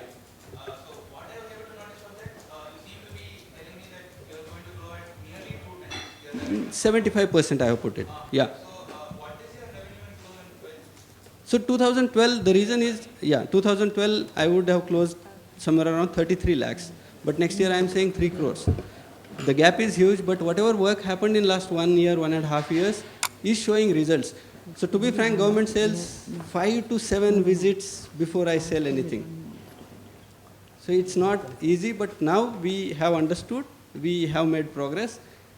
And now it's just matter of 1 installation, 2 installation, then others just call us. That's how it's working now. So now it will speed up. I agree. The gap is there, but the reason I just explained. Yes, sir. I just want to check if you've got some intellectual property or anything on Yeah. We, And the other thing, I mean, you said this works on electricity. Yeah. In rural areas. Yes. So how difficult is it to power machines, considering the fact that rural areas don't really get Yes. consistent power? Agreed. So we did think of these problems. Of initially we came up with single phase machines. Now we are increasing power so that the machine doesn't need to operate for 8 hours. So what we are doing is, someone who produces 3 tons, we are saying positioning 5-ton machine, so that only 3 or 4 hours the machine operates and it's done. That's how we are pitching it. And even if it's operated for second day, the machine can work 24/7. It's like industrial design machine. So let's say if there is no power for a day, next day they can always go for and operate the machine for 10 hours. Yes. And first question was? Yeah, I have applied for patent. It's in patent pending status. I applied for the product and process, but there are few new learnings which I will apply for design and all few things. That was before machine came out. So it was in 2011 December. The complete patent provisional was applied after I won the Times of India contest. It was in July of 2011. Complete patent got after I came up with prototype. It was in December 2011. Yes. So just this. Yeah, this one. And make us stop it. Yeah.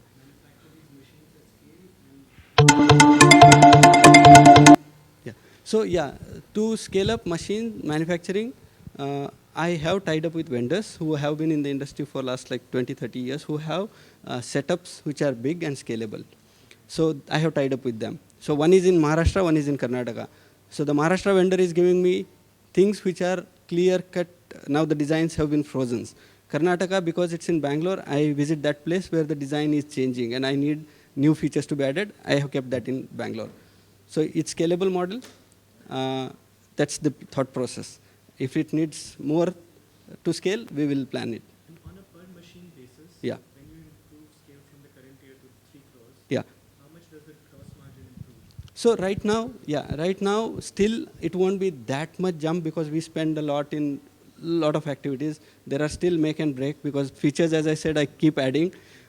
But today, still it would be somewhere in 30% range, which can easily touch 40% with volume. Because I don't know, mechanical industry works like if I have to buy 5 tons of MS sheets, if I am ready to pay in cash, I can negotiate better. If I am asking for credit, my price margin reduces. Oh, so, okay, quickly I will run through this then. So this. Okay, so for a centralized dumping which we have today, big cities, what I am saying is if we are ready to invest in technology and try it out. Stop it. So there is a magnetic belt. Now this is research again. This will need trial and error, but huge magnetic belt where just the trucks come in and dump it, that flows directly to the belt. Huge magnetic belts which are heated, which will take out the moisture to some extent, and probably we might have to have blowers to take out the moisture because 70% moisture is there. If we can reduce that, then I can have blowers which will take out plastics and papers. Separately, it will be sucked into a separate unit where we form blocks. Obviously, manual work will be required because without human intervention, 100% segregation won't happen. Whatever glass pieces and all come in based on their weight, I can have a filtering mechanism based on their weight. They can be taken separately.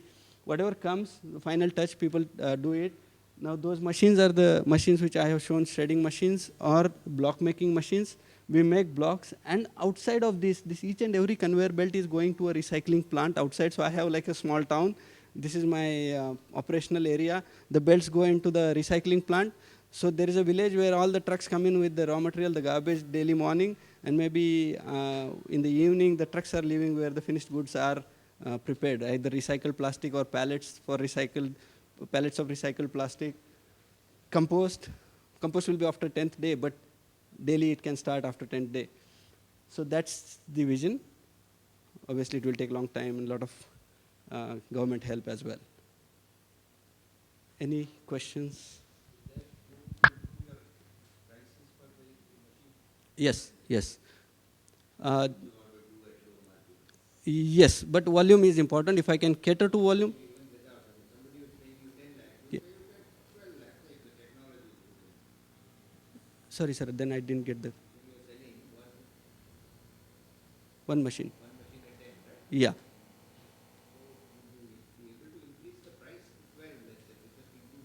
Yes, sir, we increased the price. We started at 7 lakhs. We realized how the government works. For me, everything was new. For my team, rather. How government works, when payment happens, it's like 6. Okay.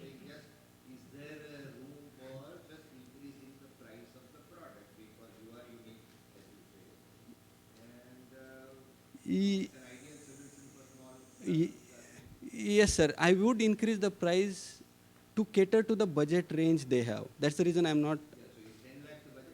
Panchayats, yeah. Panchayats are happy to spend around 10 lakhs every year. Let me just add to that. So I will go next year again with some solution to them, some attachment to this machine, and try to get another 10 lakhs or 8 lakhs or 7 lakhs.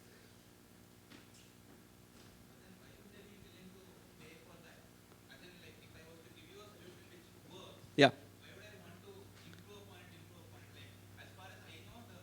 Correct. Correct. So, got it. Got it. So, let me give you situations that are happening. The machine has just a chute. Okay. Now, I have a design where the truck comes in and dumps directly. Today, the truck has to slowly dump it. Correct? That's the reality. Because if you dump everything on the conveyor belt, it's not going to help for sorting. Now, I have prepared a pit where the truck comes in and dumps it and truck leaves. There is a drag conveyor which lifts up limited quantity, puts it on the belt conveyor, then the sorting starts. Multiple things. I can give you 10 different examples how the machine can be improvised. This is just one. Now, if I add that to this design, the cost goes up. So like the gentleman asked that, can I increase the cost? Yes, I can add features, increase the cost. But the way government works is their budget comes every year. Can I take a step-by-step approach so they are not scared with the cost of the machine like 50 lakhs and nothing progress, like neither for me nor for them. Does that help? Thanks. Okay, I think that's all we have time for. Thank you, Nidish.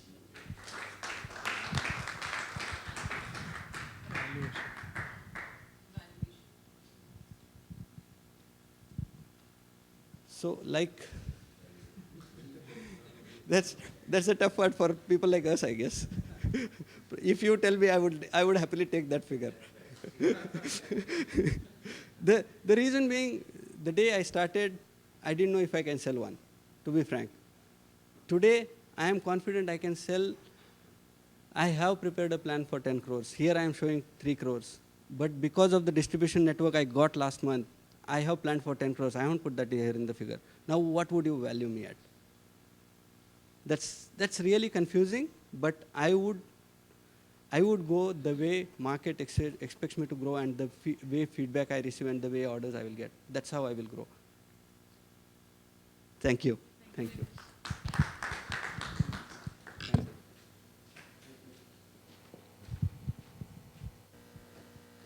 So if Nidish, you can step out just for 2 minutes. We'll have a vote. Thank you.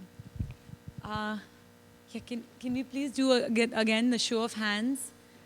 People who'd be interested in having next level conversation with Green Nerds. Huh?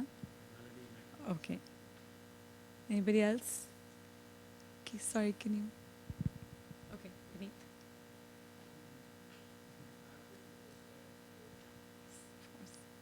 Great.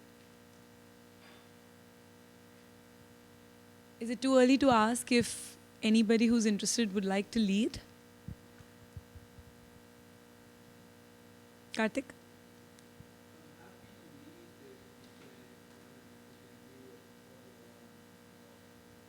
Absolutely. Great. Yeah, I'm sure we can talk about that with Nitish. Great. All right. Thank you very much. We'll take about 15 minutes to relax and get some little bit food into our systems and come back here at 1. Thank you very much. For 2 more, there's coffee and tea at the back. There's cookies on your desk. And there's 2 more enterprises to go. Okay? And Madan Padaki, who's the founder, will be presenting. Thanks, Aditi. Hi, good afternoon, everybody, and thanks for this for the opportunity and the time. My name is Madan Padaki, co-founder and chairman of Head Held High. So the next 20 minutes I will walk you through the idea and where we are today. To get to the concept, I just want you to put a word on the slide and just want you to close your eyes for a couple of seconds and try and visualize this word. And the word is rural. Typically, if you were to just take a couple of seconds, and I'll try and guess the visual imagery that's going on in your mind, you would find images like this. Agri, largely, poverty, you can't see tech anywhere. You'll see a large number of youth who are lying around in the town square, wasting their time. If you were to zoom in on some of these faces, you'll probably see a face like this.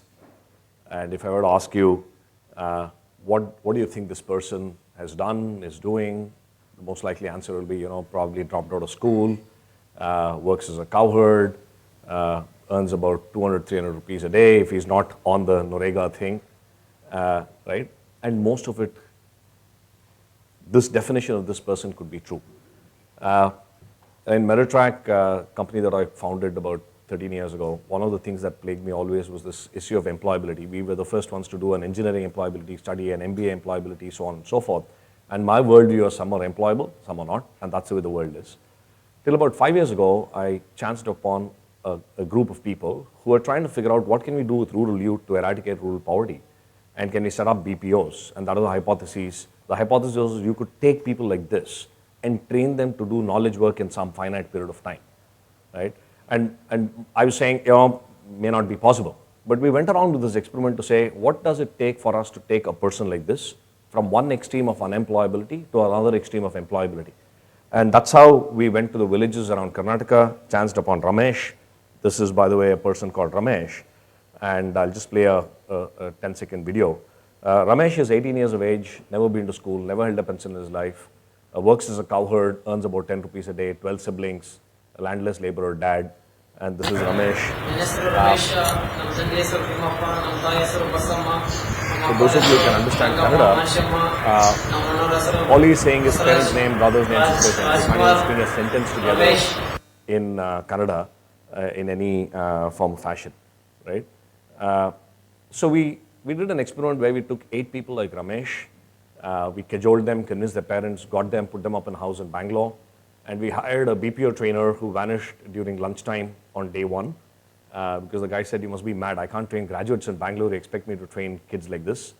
So a very young colleague of mine called Rajesh Bhatt, who was working on Allmobile, quit his job, packed up his bags and said, I'm going to do something with these 8 kids because I'm passionate about it. And started researching, talking to a whole lot of trainers and building a curriculum on the fly. And slowly but surely the metamorphosis started happening. This is the same Ramesh after 7 months.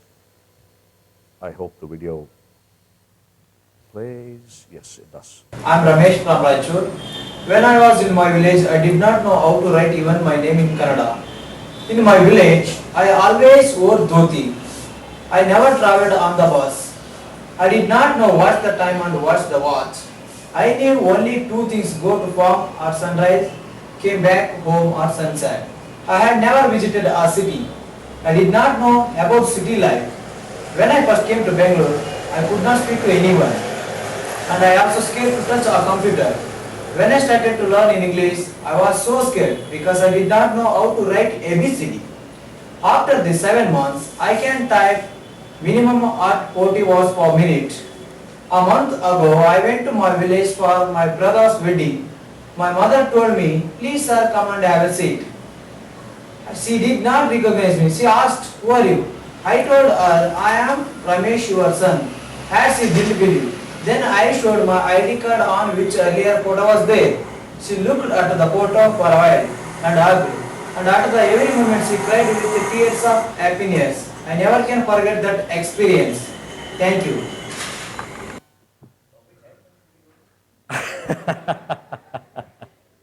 Apart from many other places that he'd been to. This kind of changed my life. I was saying that, we've been wrong all along in trying to brand people employable, not employable because of the lens we're looking at, but there is inherent potential if there is hunger, saying that I want to change myself, and this change is possible. So Ramesh now works as a team leader in a BPO, earning about 12,000 rupees a month. And this BPO is run out of a village that we have, and I'll talk more about that. So essentially, for us, and I'll come back to what happened subsequently, but for me, the realization the last few years has been rural is not the old rural anymore. It's characterized by four things. One is raw talent hungry for opportunities. We've seen Ramesh being replicated over 700 people over the last 4 years. And these are all our batches from Gadag, from Koppal, from Hindupur, various places where we've seen a transformation of a similar magnitude happen with the training program that we have. And it's happened in every instance. Of course, if you take on a Ramesh scale of 1 to 10, it's happened at a level of 7 at least for everybody who's been through our program. So we're saying that there is talent hungry for opportunities. We're seeing a massive entrepreneurial spirit. About 15% of our trainees have gone on to do their own stuff. We've actually started reaching out to other entrepreneurs to bring them into the program. This is, for example, a guy called Manjunath who lives about 400 kilometers outside of Bangalore near a town called Hubli. And he's a furniture guy who wants, without saying it in so many words, who wants to set up an IKEA for rural. Right? He says, why should people buy custom-made furnitures? I can create furnitures, use downtime, and create low-cost furniture as an example. So we're seeing an indomitable entrepreneurial spirit. We actually did an entrepreneur forum where 200 people landed up just to understand how to grow their businesses in rural. This happened in Gadag. We're also seeing global aspirations.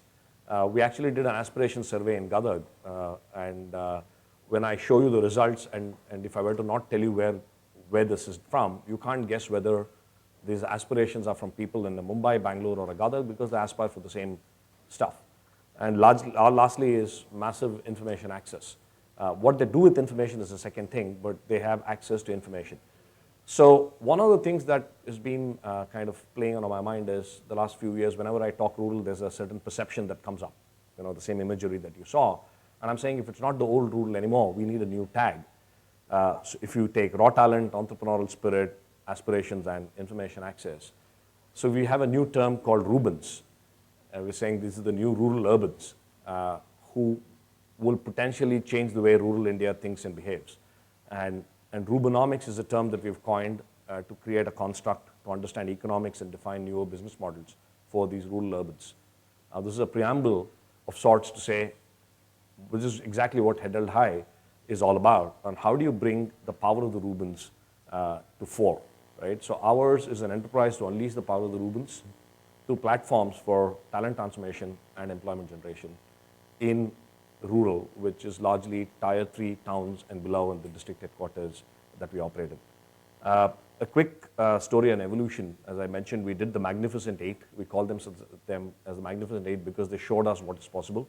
All of these 8 kids started working with HDFC Standard Life right from month 8, and we did this process on for three years. So we were able to show that the levels of processing from a BPO perspective that can be done can be equal, if not better, than what happens in an urban setting.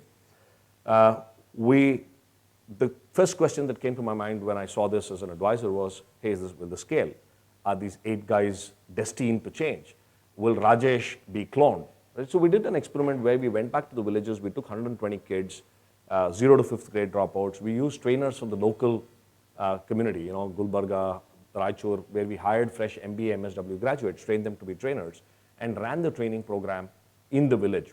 We undid the Bangalore effect, right? So we trained 120 people in Koppal in 2009. It cost us about 1 lakh per kid for a 9-month program because we were building hostels, it was a residential program, so on and so forth. We were fortunate to get some grants from the Rabji Tata Trust. And we also converted that to a BPO, but we were able to see that 113 of them graduated with a similar impact that we had seen in Ramesh. We subsequently went and started trying to figure out how do we perfect the training model. So we got into 2 other districts, Gadag, where we partnered with Deshpande Foundation, and K. Rahejas, who gave us a grant to do this in Hindupur. So we trained another 240 people in 2010-11. And we were able to perfect the training model to a large extent on how do you train trainers, how do you scale these guys up. But till then, we were still running around with a begging ball in our hands because we were running as a foundation, saying, give me money, I want to take grants to train these guys, and also create a rural BPO. And that is another big hurdle that we hit, that all the CEOs that we met for rural BPO said, great idea, we'll support it, but on an operational level, people said, are you kidding me? I'll lose my job if something goes wrong. So the BPO did not scale. We managed to hit a ceiling at about 45 odd seats, and largely because we were going there with a CSR foundation angle. So I think that's when in 2012, last year was a soul-searching year when we said that a few things have to change. One, we have to think scale sustainability. If you're going to be just 2,000 people to be trained every year, and a foundation is fine, we can find money. But if the dream is to get to 2 million, we have to think scale and the sustainable, and we have to transform ourselves to a social enterprise, which is what we did 6 months ago. So we converted ourselves to an enterprise where we said we'll create a services limited, a private limited company, which will be held by the trust, evaluate the program. And we've got a whole slew of placement partners that we're building who can absorb these guys in the district. The last resort for us is to place them in a city like Bangalore or Hyderabad or wherever. The first option is to place them in and around the communities that they serve, because on a 6,000 rupee job, the savings potential is about 3,000 rupees. Whereas in Bangalore at 6,000, you'll be ending up spending about 12,000 rupees just to stay afloat.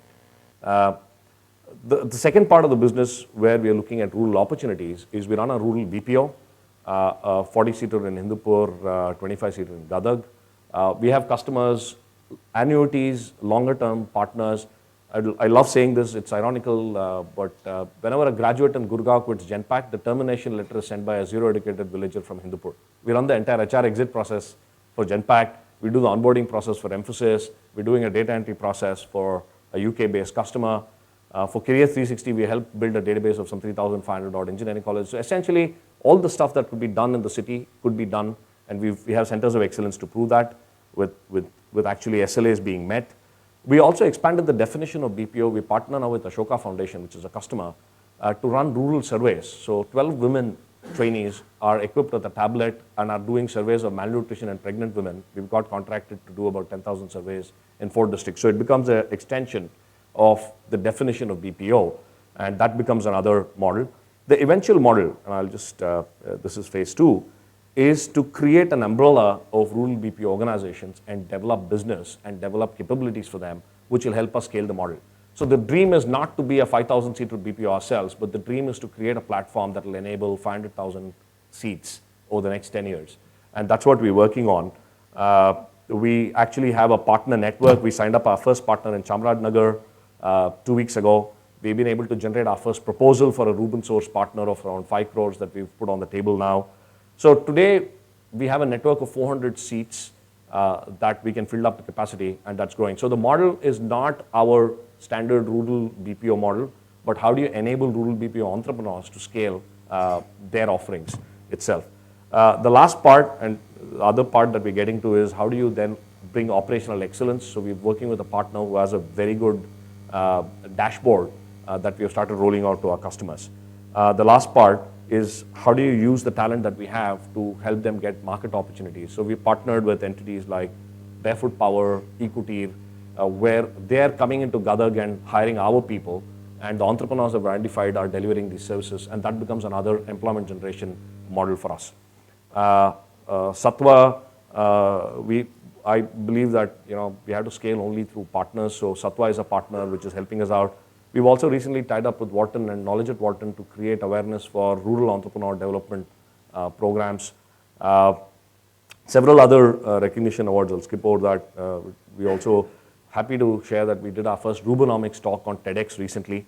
So the path forward, we need to get to 2 million Rubens, but we know that that's going to go happen only if it's a movement. The short-term plan is to get to 10,000 people, prove the model, get the economics right, and then start scaling it to 100,000, beyond which it just becomes head held high in a box that we could offer to people and say, just go replicate this model. In every district level, let's just create the hubs, let's then connect the hubs, and then the scale aspect will kick in. The people behind, Rajesh and I run this full time. We are expanding the team. Sunil heads the foundation. We got Raju Bhatnagar, who used to be in NASSCOM, to drive the BPO platform. Karthik runs one of the largest CIO forums in the US, so that'll be a great connect for us to look at BPO in the mainstream. He heads up our US operations. And Anand, who was earlier running Manipal Education, is on the board. We have a total team of around 25 people currently.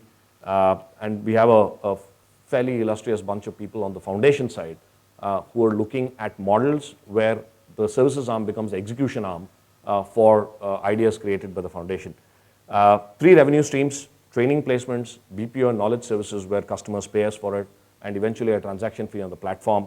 We've done about slightly cluttered slide of various revenue streams with the highlights. We've done about 50 lakhs of revenue last year, targeting to do about 3.5 crores this year, and by training about 1,600 people and doing about 1 crore of revenue using our own BPO and the BPO network model.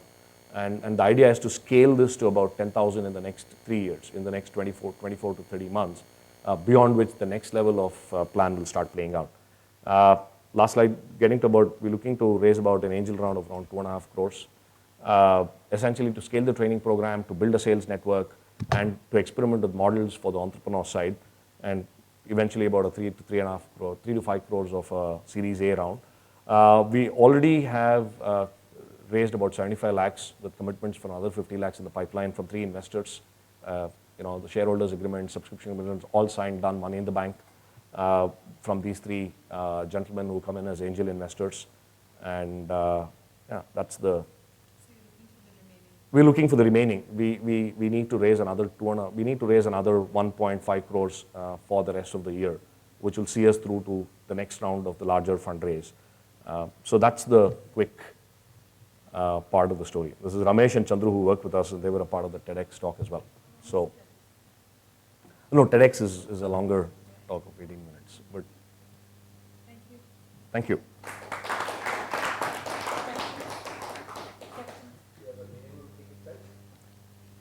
25 lakhs is what we're looking at for the angel round. I think it's more than, I think apart from the money, what we're also looking for is people who can really contribute to the thinking. Karthik is playing a role in helping us mainstream rural BPO in the US. Bimal is helping us think of microinsurance because he did that in India. Bala is helping us create a content for entrepreneurship, so on and so forth. So that's the. The way that we have raised money so far is on convertible debentures, because we didn't want to put a valuation on it. Yeah, so it'll happen at a discount to the next round of valuation. No, this is still the angel round. This is the open round. 24 months, April 2014 is what we're looking. We're looking to raise about 4 to 5 crores. 2 crores. Yeah, so the only thing, Praveen, is that, yeah, or the other way around to look at it is if there's a larger round, if there's a group that's coming in now, we can put a valuation on the table and convert the CCD guys to a discount to the current valuation. We can discuss that simply, but we have not put a valuation on the table yet.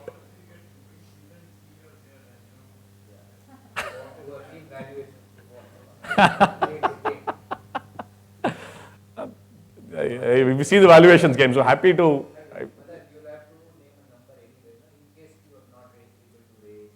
Correct. So again, we are saying that in case in the next 12 to 18 months we're not able to raise a number, raise the next round of money, for our existing CCD investors, we've said that we will offer a valuation of around 10 crores at that point of time, not then, and convert them. But again, how do you arrive at 10 crores? You know that, I know that, it's a number. But that's not at this point of time. That's only post April 2014. So we need to. Yeah, at which point of time we should have had a 3.5 crore revenue in the bank.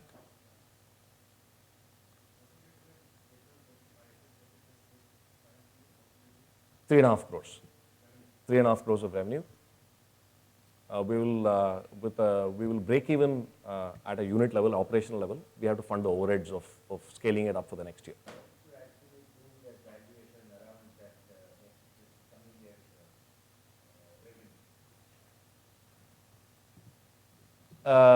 It completely depends. I think we are a little early to discuss. We can.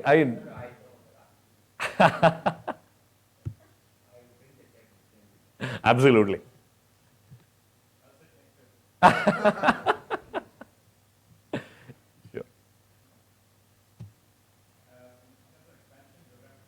Yeah, so we are in three districts, Karnataka and Andhra Pradesh. By the end of this year, we are targeting to get to Rajasthan, Orissa and Madhya Pradesh.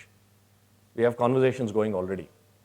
But what we are trying to do is use Karnataka as an experimentation base and do a lot of experiments in the districts and then replicate it in the districts that we're getting into. So it's a phased. There is. I mean, there is enough to do. There is enough, yeah. Correct. But I think with the platform piece is where, again, there won't be any boundaries. We're talking to 3 rural BPOs, somebody in Rajasthan, somebody in Orissa, because we are trying to aggregate them under the platform.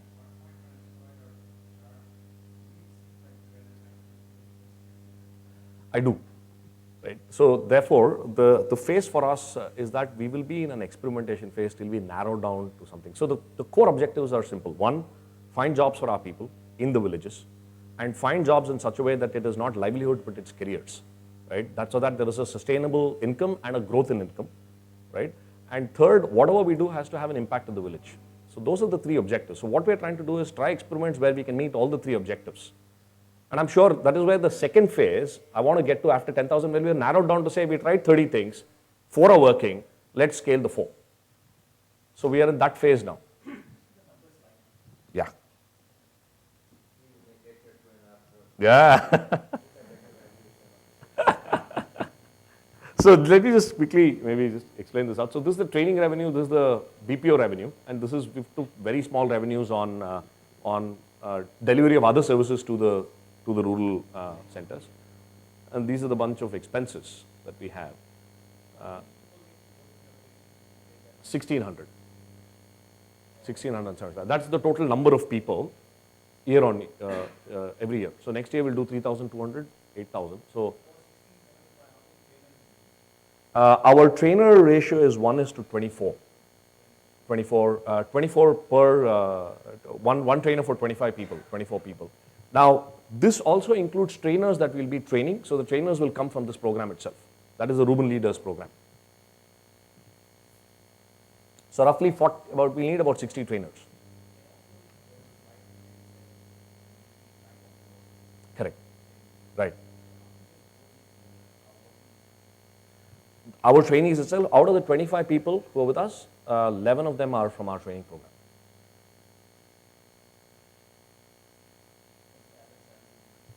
At entry level, it's about 6,000 rupees.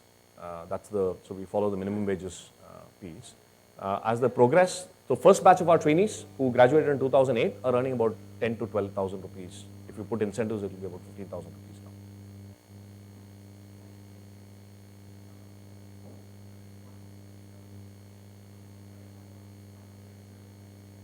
Sorry?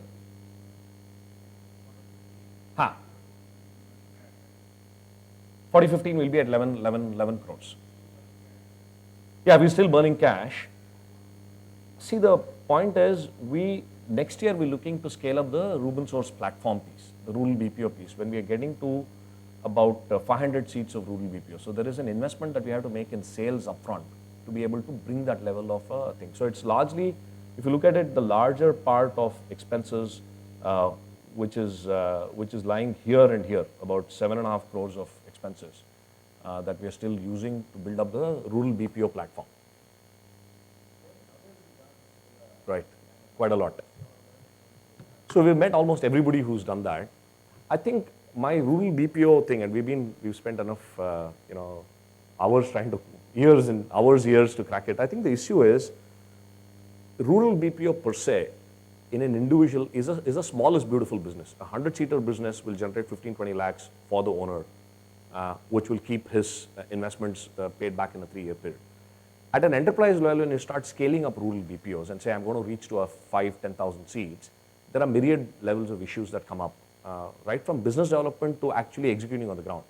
So when we step back and said, you know what, if that model is not scaling up, what will scale? The scale model then looked out to saying, can we create, if India, the dream is, if India has to have 2.5 million jobs in the BPO, we believe that at least 20% should happen in rural, so which is 500,000 jobs. 500,000 jobs cannot happen by 5 guys saying, I'll create 100,000 seats each. It can happen easily if 5,000 entrepreneurs say, I'll create 100 seats each. So the question that we asked ourselves is, how can we enable 5,000 entrepreneurs to create an efficient effective 100-seater each. And that's where the platform idea came up, saying we will help them get business, we will help them get talent, we'll help them with quality and technology platforms, and they will all deliver services. That's the eventual goal. So I think that model can scale rather than the model that is happening today, and that's what I think is the inherent issue there. So what we're trying to do is, most of the rural BPOs, again, not the larger guys, are all two things. One, project-led and highly severe cost pressures, and no, not even a single rural BPO has a client which is outside of India yet. Right? So what we're trying to do is two things. One, how can we bring annuities businesses to rural BPO? How can we bring mainstream guys to look at rural? So for example, we are starting to talk to 10 CIOs in the US.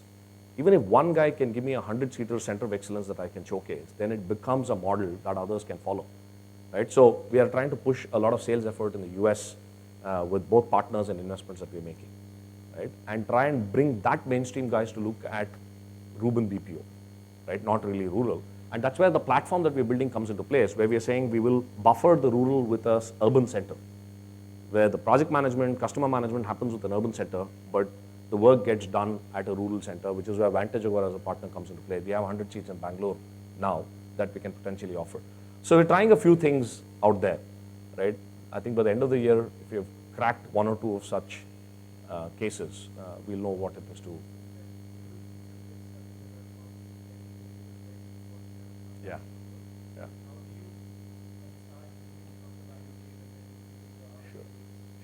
Sure. So my sense is there is enough at the lower end side itself. Even if you get work at 10,000 rupees a seat, there's a lot of work to be done. If that can be sustained, then we don't have to worry now about moving up the value chain. If I can get enough of those 10,000 rupee seat work and hire the people over the next couple of years, the next level will evolve. So we're not looking high end. We're saying give me that low end work, but give me annuities and give me at price points that I can pay and survive. In each of the cases, we have an SLA linked stuff. I showed one slide. So Genpact itself does our thing. We've been tracking anywhere between 98 to 100% on a month-on-month basis. Genpact has been a customer for the last 28 months. So they wouldn't tolerate continuous dips. Yeah, I think we're.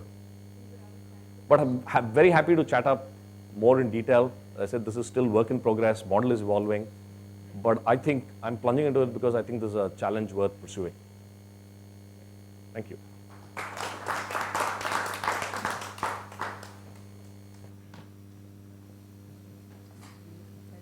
Yeah. Sure. Thanks.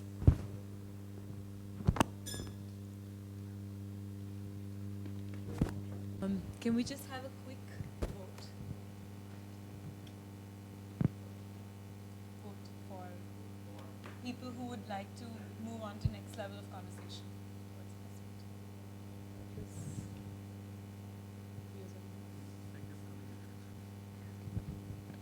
So this is a company called Next Drop, based out of Hubli, and Anu Sridharan, who's the founder and CEO, will be presenting.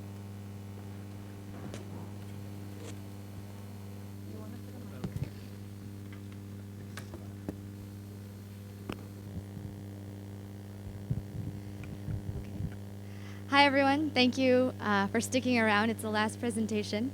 My name is Anu Sridharan and I'm the co-founder and CEO of NextDrop. And very simply, NextDrop increases access to water by A, providing an information communication technology platform as a cost-effective way for utilities to manage distribution systems, and B, sending a text message 30 to 60 minutes before piped water comes to residents in urban India.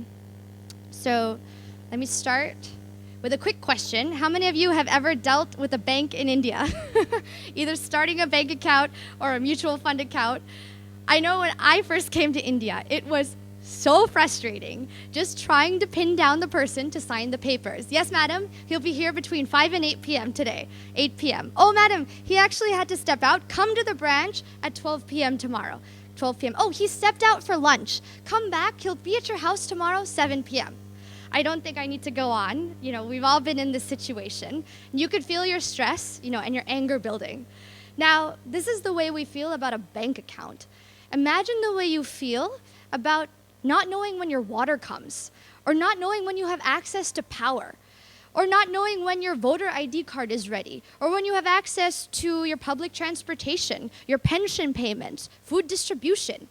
I mean, imagine not knowing when you have access to the basic public services that I need to function as a citizen of this country. Now, imagine an alternate scenario where I can actually return respect back to the citizen. I can say, hey, your waters actually was supposed to be on at 5 p.m., but there was a disruption in the service. It'll be on at 8 p.m. today. Sorry for the inconvenience. Or there's a scheduled power outage from 12 to 3 p.m. today. Please plan your day accordingly.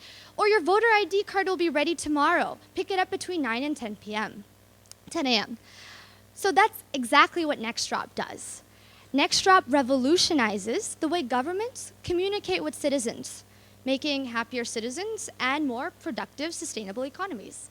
Now, we do that in 3 ways. First, we provide an ICT platform for utilities to cost-effectively manage systems. 2, we created a trusted portal for information for residents. And 3, and most importantly, we create a 2-way communication channel where information is not just pushed to governments, but information from citizens is pushed back to utilities, making a more robust and complete system. We've previously raised about $500,000, primarily from the Knight Foundation as a grant, and we're now looking to raise another $600,000 to scale our solution to Bangalore and to prove out and to create our utilities service. So that's the big picture. That's where we're going. We want to focus and we want to prove it out in one sector first. So we've started in the water sector. Just a little water 101, because I've realized most people don't know how water works in India. Nobody gets water all the time. You might open the tap and water's on, but that's because you have good coping mechanisms. The way it works is simple. First, the city is gridded off. So one part of the city gets water first, then it's shut off, and then another area of the city gets water, and so on and so forth. So you typically know I get water once every 3 days, 4 days, 5 days. Now, this is great if there was no disruptions in the service. However, if there's a pipe damage or a power outage, everything is off schedule, and there's no way to communicate this information, which results in people just spending time waiting for the water, hours or days. Now, on the flip side, utilities have no insight into their system either. The people who are actually turning on and off the valves are ill-equipped to make these distribution decisions, leading to ad hoc distribution decisions about when to provide water. This, of course, leads to inequities in distribution, increased non-revenue water for utilities. So the way it works is our first product line is our water alerts for customers. We send a text message 60 minutes before water comes to your house. The way it works is simple. The valvemen, the people who turn on and off the valve, call into our system. Our interactive voice response system processes that information and distributes it to residents in real time. Now, why is our product sticky? I'd like to relay a story from one of our actual NextDrop customers, Neha. I was once at a marriage party an hour away from Hubli when I got a message saying that water was available in my house. I immediately sent my brother home to collect water because relatives were coming the next day. And if I didn't get water that day, I'd have to wait another 6 to 8 days for water to arrive. Now, this is a middle-class family in Hubli. We estimate that 2% of family income is spent from slum areas in coping costs. And a city like Bangalore loses $11 million per year just on coping with the water information asymmetry. Now, our second service is our ICT platform for management for utilities. Just a little bit of management of services in India and utilities and availability. There exists no good way to manage water right now. Due to this mismanagement, there's increased groundwater withdrawals and 50 to 70% of urban piped water being lost just through overfilled reservoirs and unnoticed pipe damages. We actually have rolled out a beta product in Hubli, and we already have a great case study. Mr. Karyappa, one of the executive engineers in Hubli, Dharwad, got an SMS at 6 a.m. last Monday saying that this reservoir level is critically low. because of this information, he was actually able to pump water from the Keshrapur tank to this Nehru Nagar tank. And because of this simple piece of information, 10,000 families got water that day that wouldn't have got water before this next drop system.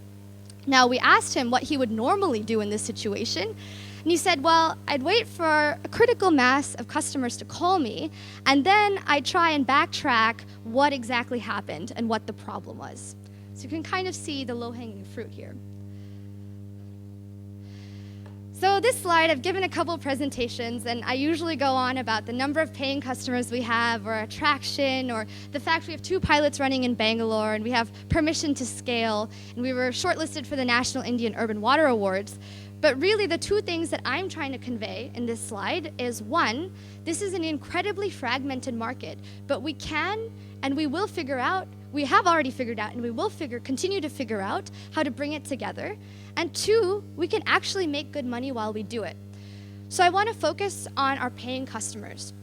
We have 5,000 paying customers, but really our team has figured out how to do that in the last 3 months. So really you're seeing exponential growth there. The main drivers are, of course, how to get micro payments from customers. We finally cracked that, and as you all know, it's a big deal. And 2, how to market to our customers and actually acquire customers cost effectively. So we figured that out, and now we're just scaling that. The other thing I want to drive home is unit economics. At a branch level, how will this work? Because that's really how you scale. So the number is 30,000. If I get 30,000 customers paying 10 rupees per month, my branch is profitable. Now, just to give you a sense of why that's doable, in 2 months, I actually generated 20,000 people who said, I want this service. I have 5,000 paying customers. There's a total market size of 100,000 in Hubli. I think we can get 40 to 50,000 customers. So on this revenue stream, we should be at a profit. We should run between 30 and 50% profit on the branch. So that's the first revenue stream. The second revenue stream is our utility product. And really, it's a really exciting system because it dovetails nicely with our existing platform. We use the same information collection mechanism to collect information and send it out to customers about water availability. We do the same thing for utilities. I get water timings, I now get reservoir levels, I get pipe damages, I get pressure, I get all these sorts of information that I now pass on to the utility. So it's an incremental cost. This utility revenue stream is a low-cost, high-margin revenue stream for us. The other thing that most people ask me is, Anu, did you just have a connection in this Hubli water utility? Was it your mother's cousin's brother who is the chief engineer? And how is this actually scalable? Now, I'd have to say, our team has figured out how to scale this sort of solution. We've identified what utilities we need to work with. It's one change maker. It's one champion. And the profile is somebody who is interested in making change, but lacks the tools to do it. And these people usually contact us. This is how it worked in Hubli, it's how it worked in Bijapur, it's how it worked in Bangalore. And so my question to you is, do you believe there's at least one person in most utilities in India who wants to make this happen? They bring us into the system, they help us figure out the lay of the land, they get buy-in from the other stakeholders, and we give them the tools to do it. So that's the question you need to ask yourself as far as scale goes. Again, now I'm going to talk about our team figured this out. Our team cracked the utility. Who is this team? We have a wonderful group of people I'm so excited to work with. I'll start with our Vice President, Nishesh, who's a water engineer from IIT Roorkee, 5 years with the World Bank and Charles River Associates in the energy and water sectors. Then we have Kihano, our COO, who worked with the U.S. Department of Defense and the San Jose Water Utility and is an industrial engineer from UC Berkeley. Tej, who's a superstar in the Indian tech community, 7 years at Infosys, started Open Data Camp Bangalore, is a 2013 Mozilla Scout Fellow, and is an independent contributor to the Open Data Council of India. And me, Anu Sridharan, I have a master's degree from UC Berkeley and was recently named to the Forbes 30 Social Entrepreneurs Under 30 list. So what's this team we have, what's the market size we can capture? The other thing you're all wondering about. So our revenue, we derive revenues from 3 main streams. Mobile value-added services. SCADA is a complicated way of saying hardware and software that manages distribution systems. And water analytics, or SaaS, for water. The mobile VAS industry in India is growing from 5 billion to 6 billion, jumping 20% 2013. Same in Africa as well. And the SCADA's infrastructure market size is primarily driven by infrastructure investment. And with the 12th Indian Five-Year Plan budgeting $1 trillion for infrastructure, we expect growth in this sector. And those are our two main revenue drivers that we've operationalized thus far. Now, the total market size we've estimated in India is 500 million per year. The point I want to stress is this is a global problem. So this is $500 million in India alone. The same problem exists for 90% of the cities in Asia and 33% of the cities in South America and Africa. And we plan to be, in the next 5 years, we plan to be a global company and capture that global market. But this is just a snapshot. So although we don't have any direct competitors, our main competitors per se would be from the mobile VAS services, the infrastructure or SCADA departments, and the water analytics. Now, our competitive advantage is really one, our low price point, and two, our ability to draw hyperlocal information and add value to a large and growing customer network. For example, if you call into a complaint box in a government or utility, they have no idea what to do with that information.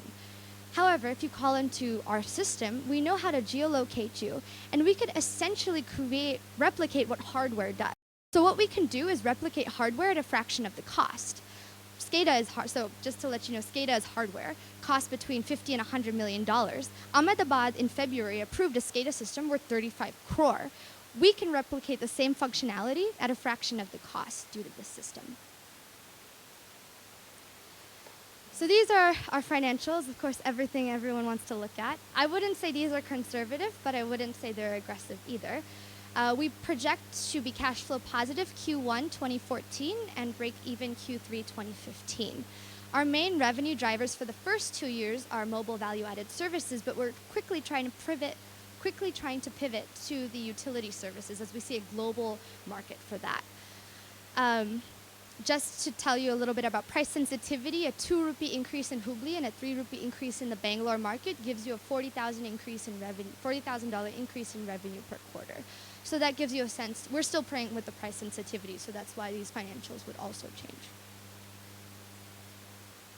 The capital we're raising, as I mentioned before, we're raising $600,000 primarily to build out our asset management tools or the ICT platform for utilities, to scale to the city of Bangalore, and to build out our customer network and to make our business cash flow positive.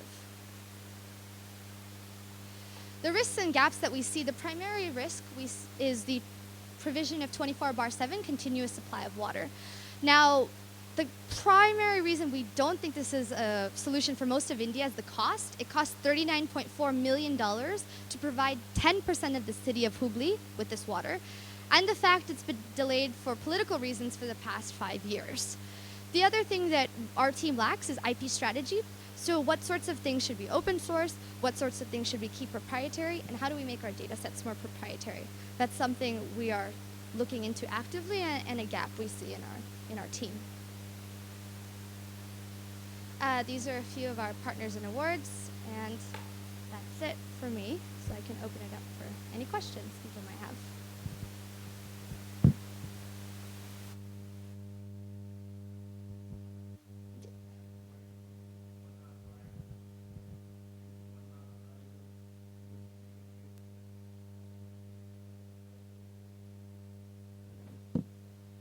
Sure, no, that's a good question, and it really depends on the locality.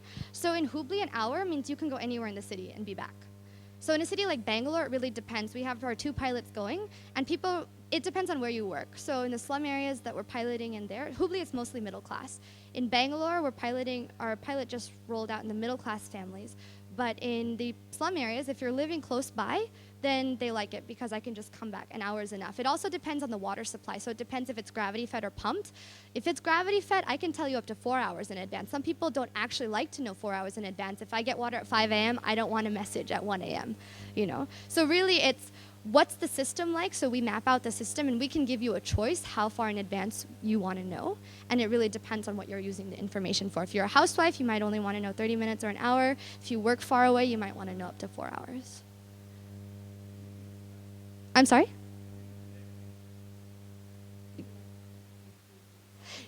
Yeah, it depends on the system. So if it's a pumped system, I usually only know 30 minutes, and that's topography. If it's a pump system, I only know 30 minutes in advance, but if it's gravity fed, I probably know 4 to 5 hours. And we're actually getting into predictive analytics as well. So I'm doing supply skips. So if the reason people really like this service is if a supply is skipped, I say, okay, don't expect water today at all, because I know your reservoir is not full. These are the things that we're doing. That's why people like it.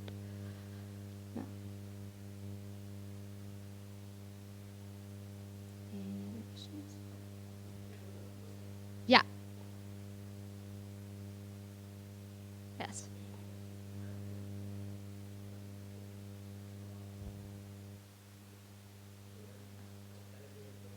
Yeah. Right. That's where that's where we're scaling. I think it's going to take us this much time to actually get our customer revenue. It's going to take us about 6 to 8 months to start generating revenue in Bangalore. I expect around 200,000 customers. There's 600,000 water connections. I'm expecting around 200,000 customers at 20 to 30, about 30 rupees per customer. There's 50,000 slum connections. I'm not expecting much, maybe 5% of my revenue is coming there, pretty much negligible.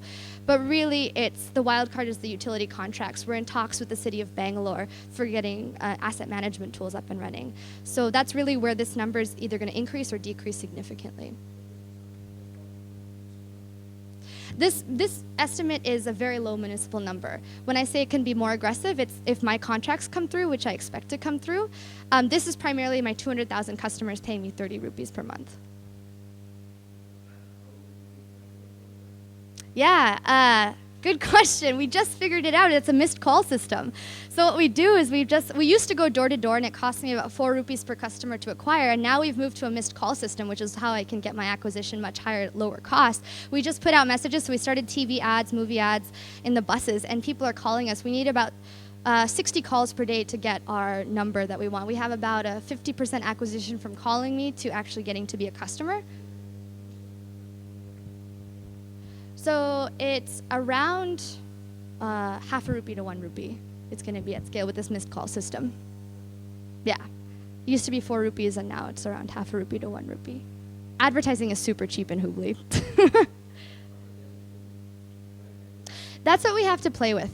I think it's the same sorts of mechanisms, but really the service in India, it's a word of mouth. So if you get out the message, so already in Bangalore, we've signed up, we started, let's see, in our middle class families, we started last week, and we already have 10 people signing up through our missed call system, just through the pamphlets that we're doing. So yeah, that's what we have to play with, and that's why I think it's going to take us 6 to 8 months to really start generating revenue in Bangalore. It's a different market.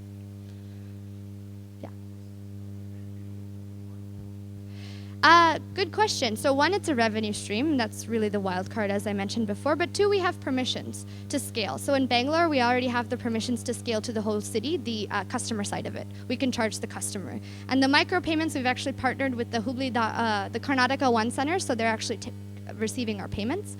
And so that's how we're billing at scale. And that's the role. So there's 2 things that they can do. We've already got the permissions to achieve these metrics. We've been operating full-time since December, operating at scale December 2011.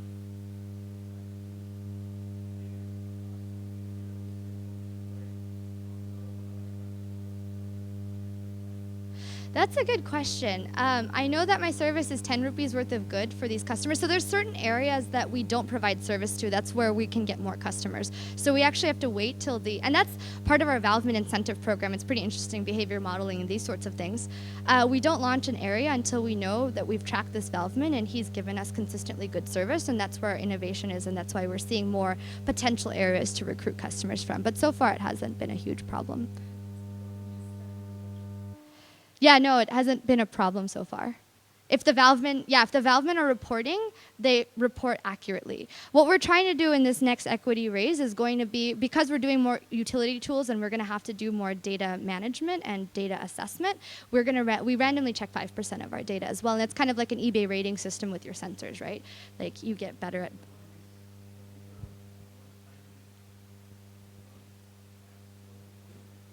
Yeah, and so far it hasn't been an issue. Yeah. Yeah.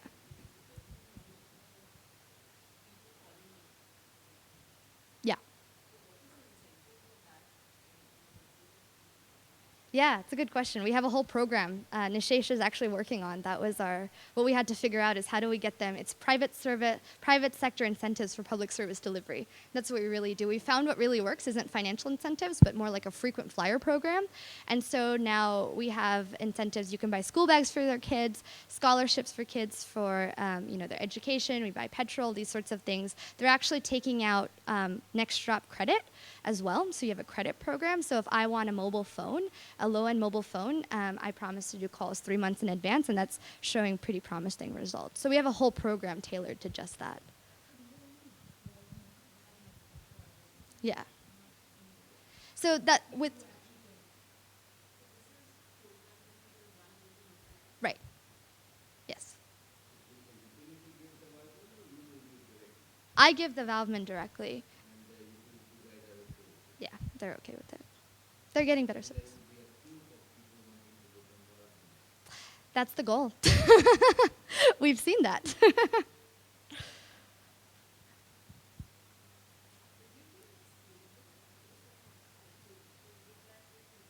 Mm-hmm.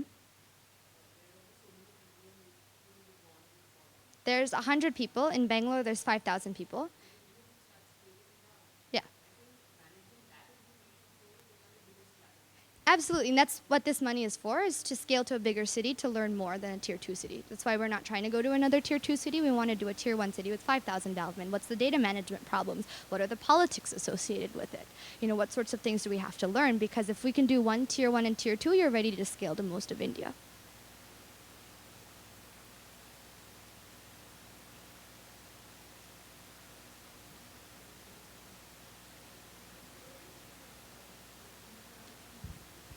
Yeah. Yeah.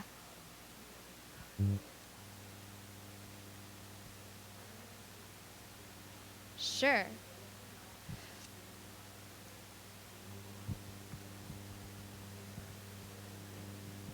Mm-hmm.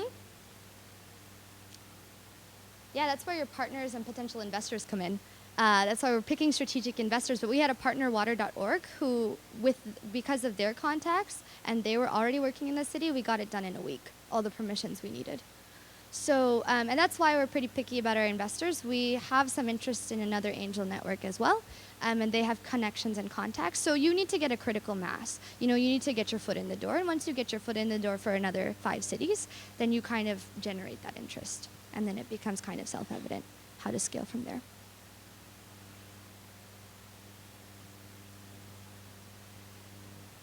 Any other questions?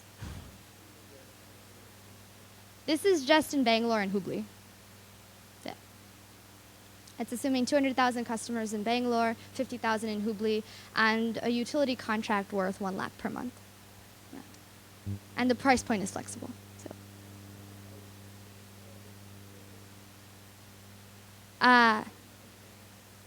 Yes, and then for 2014, and then we scale to another 10 more cities. So this 2015 includes scaling to 5 more cities. So we would raise, yeah. Yes.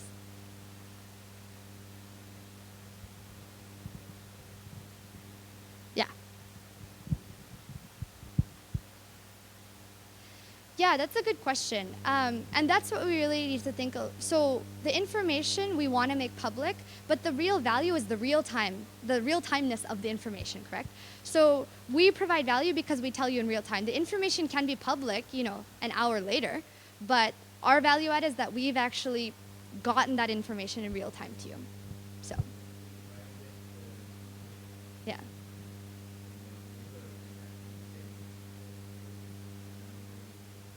Right. Sure. So that's a problem in slum areas, and we've seen that. That's why I pretty much assume slum area is revenue is negligible.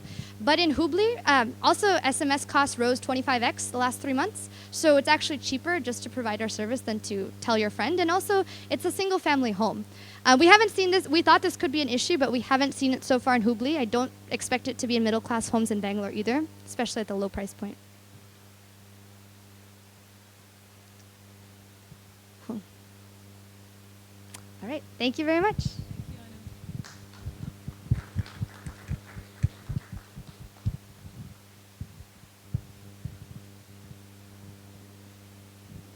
Anu, if we can request you to step out just for a couple of minutes, we'll do the vote. Yes. So, can we have a show of hands for interest? Great. Palash, Rajesh. Anybody else? Okay. Okay. And it would be great if you can fill out the feedback for this company and any of the other companies that you haven't yet. Presentations. Stick around for networking. I'm here. We're here the rest of the day, and lunch is waiting for you outside as well. So thank you again, everybody, for coming.